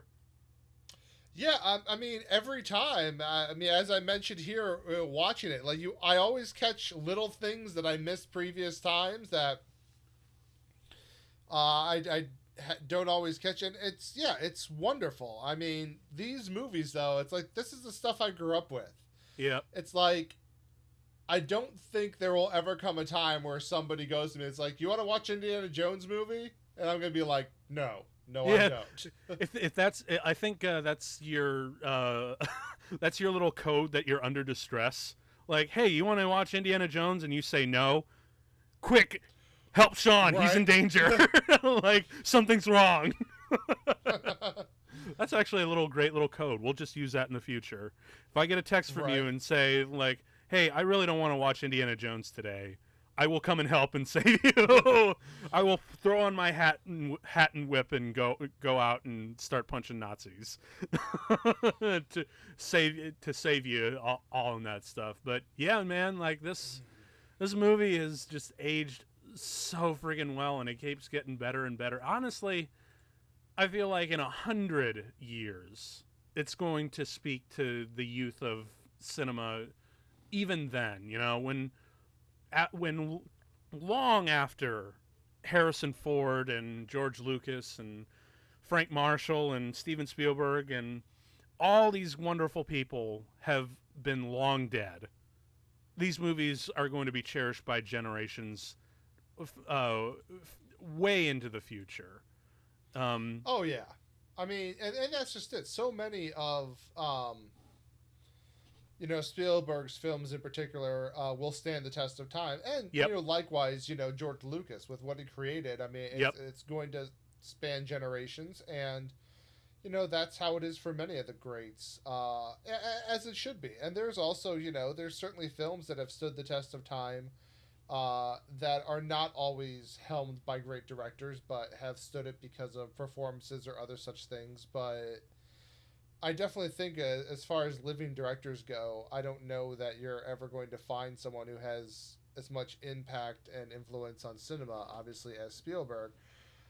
And on top of that, though, it's like when it comes to everything beyond directing, I don't know that you're necessarily going to find someone who has had as much impact on cinema as Lucas. So then Yeah. putting those two together, it's like, well, of course you came away with something, and not just together, but together, in their prime. Yes. Of course you came out with something that fantastic. Yep. Because like Temple of Doom was kind of a low point for both Lucas and Spielberg personally. We kind of went in this last episode, but here this is where they regained their footing, and for so much better. And I actually kind of wish that like I know that Spielberg kind of wanted to keep it as like a trilogy and whatnot, and have them ride off into the sunset as one last adventure. But at the same time, how amazing it would have been if we had an Indiana Jones of the 90s, and we didn't have to wait like what was it, like almost 20 years for a sequel. I mean, you could say that, but at the same time, I don't necessarily know that a sequel was necessary. And by that I mean, there are certain franchises who go out on top, who are able to walk away gracefully. And prior to this being sequeled, I would have put this on that list. And there's some other ones where it's like they do it well enough, and then sometimes it's just like, oh, like you really went back to the well one too many times. Yeah, I like And some like really great example is probably like the Jason Bourne movies. He had a great trilogy, done, and then they come out Yeah. with Jason Bourne, and it's like, yeah, I mean, I would agree. That's definitely one of them. And to another point, with some that have gone on for a very long time, it's just like there are some good Mission Impossible movies out there, but there are also some where you're just like, can you not? Are we done now? Are we done yet? Right? I guess. Well, see, I think I'm a little bit more lenient towards something like Mission Impossible and Indiana Jones, because they like it's for something like, say, Star Wars, that has like a very clear overarching middle, beginning, and end sort of thing. But Indiana Jones and both and Mission Impossible, even, they're very episodic actually, which is why I wouldn't mind seeing more. Because there is no like real beginning, middle, and end, except, or at least in terms of like an overarching thing in the franchise. There is certainly within each individual film, though. But in terms of each, but in that way, you could almost view each film as like a weird extended episode, So, I that's why I really don't mind Crystal Skull as much because it's just another episode. My expectation when it came out was I'm just going to expect a little bit more of the same, and I got that, so I was satisfied. I mean, we'll cross that bridge when we come to it. Yes. There's, I don't know. It's one of those things where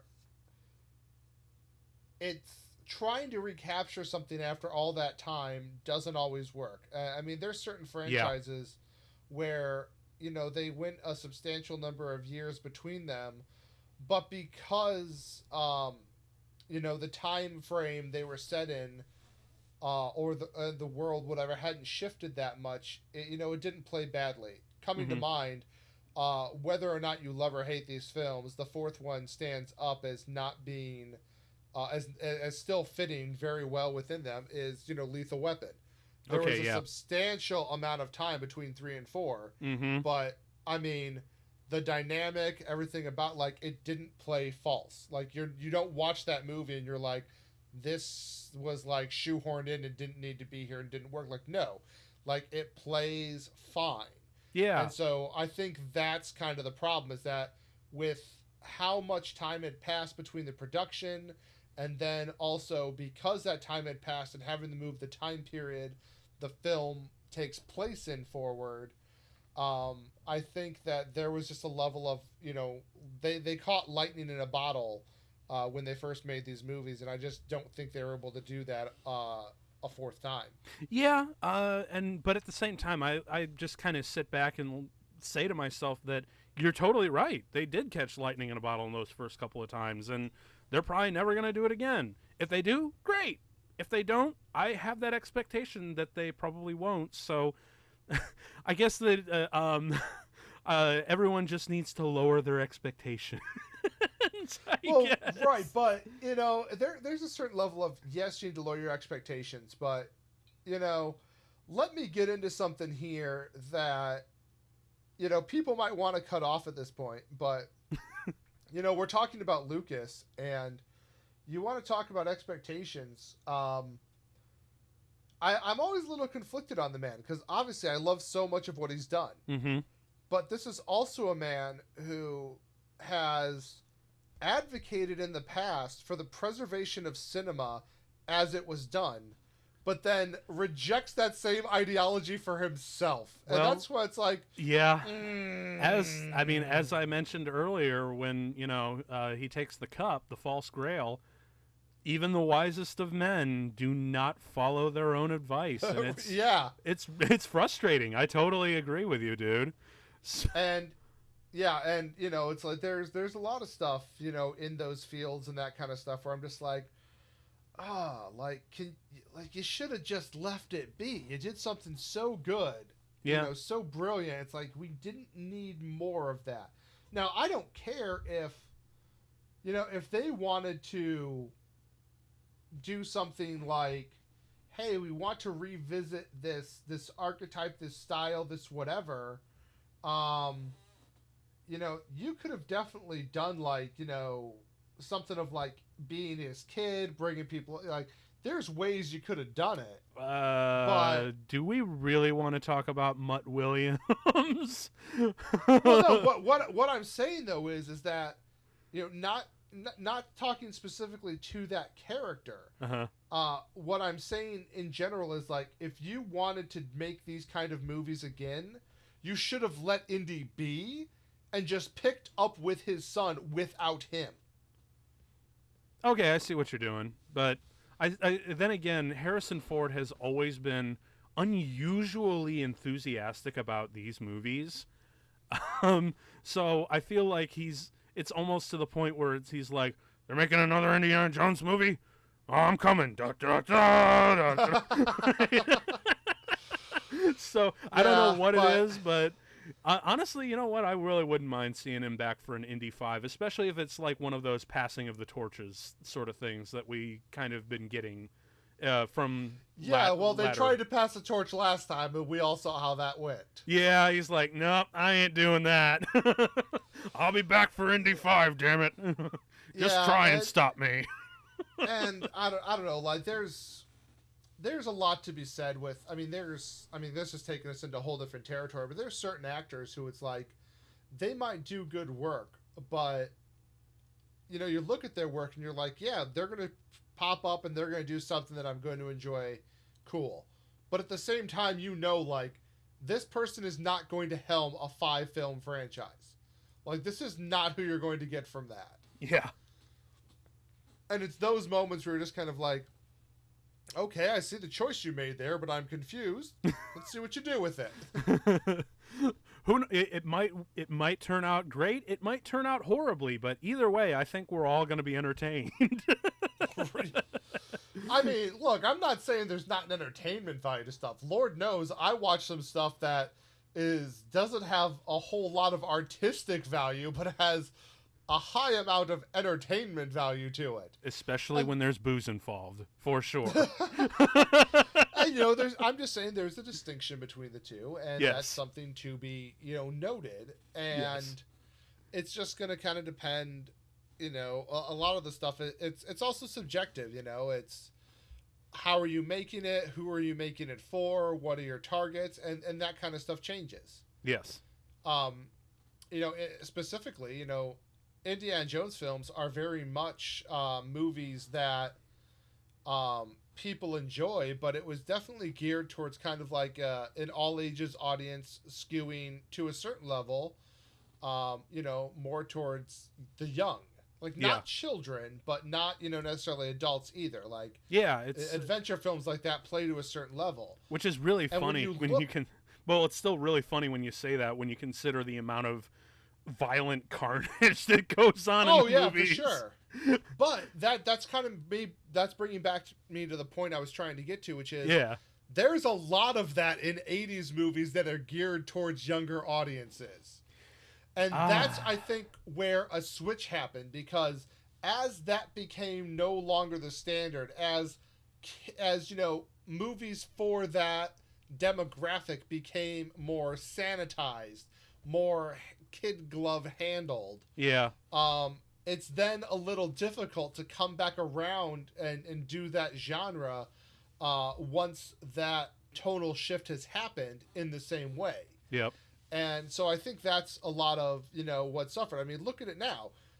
When you look at movies geared towards that, stuff or people, paying tribute to that, that's 100% what Stranger Things is doing. Mm-hmm. But no one is being like, oh, my 8-year-old should watch Stranger Things. But, like, 100%, like, that's the audience that would have been geared towards if that came out in the 80s. Like, that's who's going to go watch that. The 80s, when movies were made for adults but marketed to children. Yeah, but, there was also, and, the internet has swung the pendulum back this direction. But, you got so much monitoring going on with cell phones and all this other kind of stuff. But, like, as a kid, I'd go over to my neighbor's house at, like, 7, 8 years old. And, like, they're putting on movies I'm not allowed to watch. Like, I'm seeing, Jaws, and I'm seeing, like, weird horror films. And it's just like, my parents, like, couldn't stop this. They had no control because it's like, oh, he's playing with his friends. He's over with his friends. Like, it's fine. Meanwhile, I'm coming home like, holy hell. I know, right? Like, I have seen things. Right. And, it's stuff like that where it's like when you pull back the lens on that and you're like, there seems to be a lot more level of control of that kind of stuff going on these days, just because of how more monitored interactions are between, with kids and parents. And and I'm not saying that's wrong. I mean, like, the parenting narrative has changed, and I don't necessarily think it's for the better or worse. I think, it's very much different. Yeah. And so it's really hard to articulate all this, but it's just like, that was such a time where if something was big, even if it was like something you weren't supposed to, like, that your family didn't approve of, you had a high level of knowledge of it. Yeah. You even could attribute this series to having that mentality. I mean, when you look at Temple of Doom, Jesus Christ, it is the movie that inspired the PG-13 rating, after all. And so, One of them. well, Gremlins had was a the lot other to one do too. with that. Yeah. Yeah. Although from what I was told, it was like mostly Temple of Doom. But either way, that's like after Temple of Doom, like Spielberg looked at that like this is just way too dark, and I gotta. Yeah, and I mean that's legit. I mean, a heart being ripped out is not exactly geared toward No. parental guides. But then again, you roll back to, case in point, they haven't gone back and re-rated stuff since that rating change happened. So it's like I will go back and watch some movies from like the 60s and 70s, and I'm like, this is PG? This is when Ooh, PG meant something, bitches. Like, we really needed that PG-13 rating, because, like, man, I wouldn't have been allowed to watch this as a kid. Right? Good times. Good. And that's something times. else really weird to think. Like, I'm older than PG-13 existence. Strange. You're old, moaning like a geezer.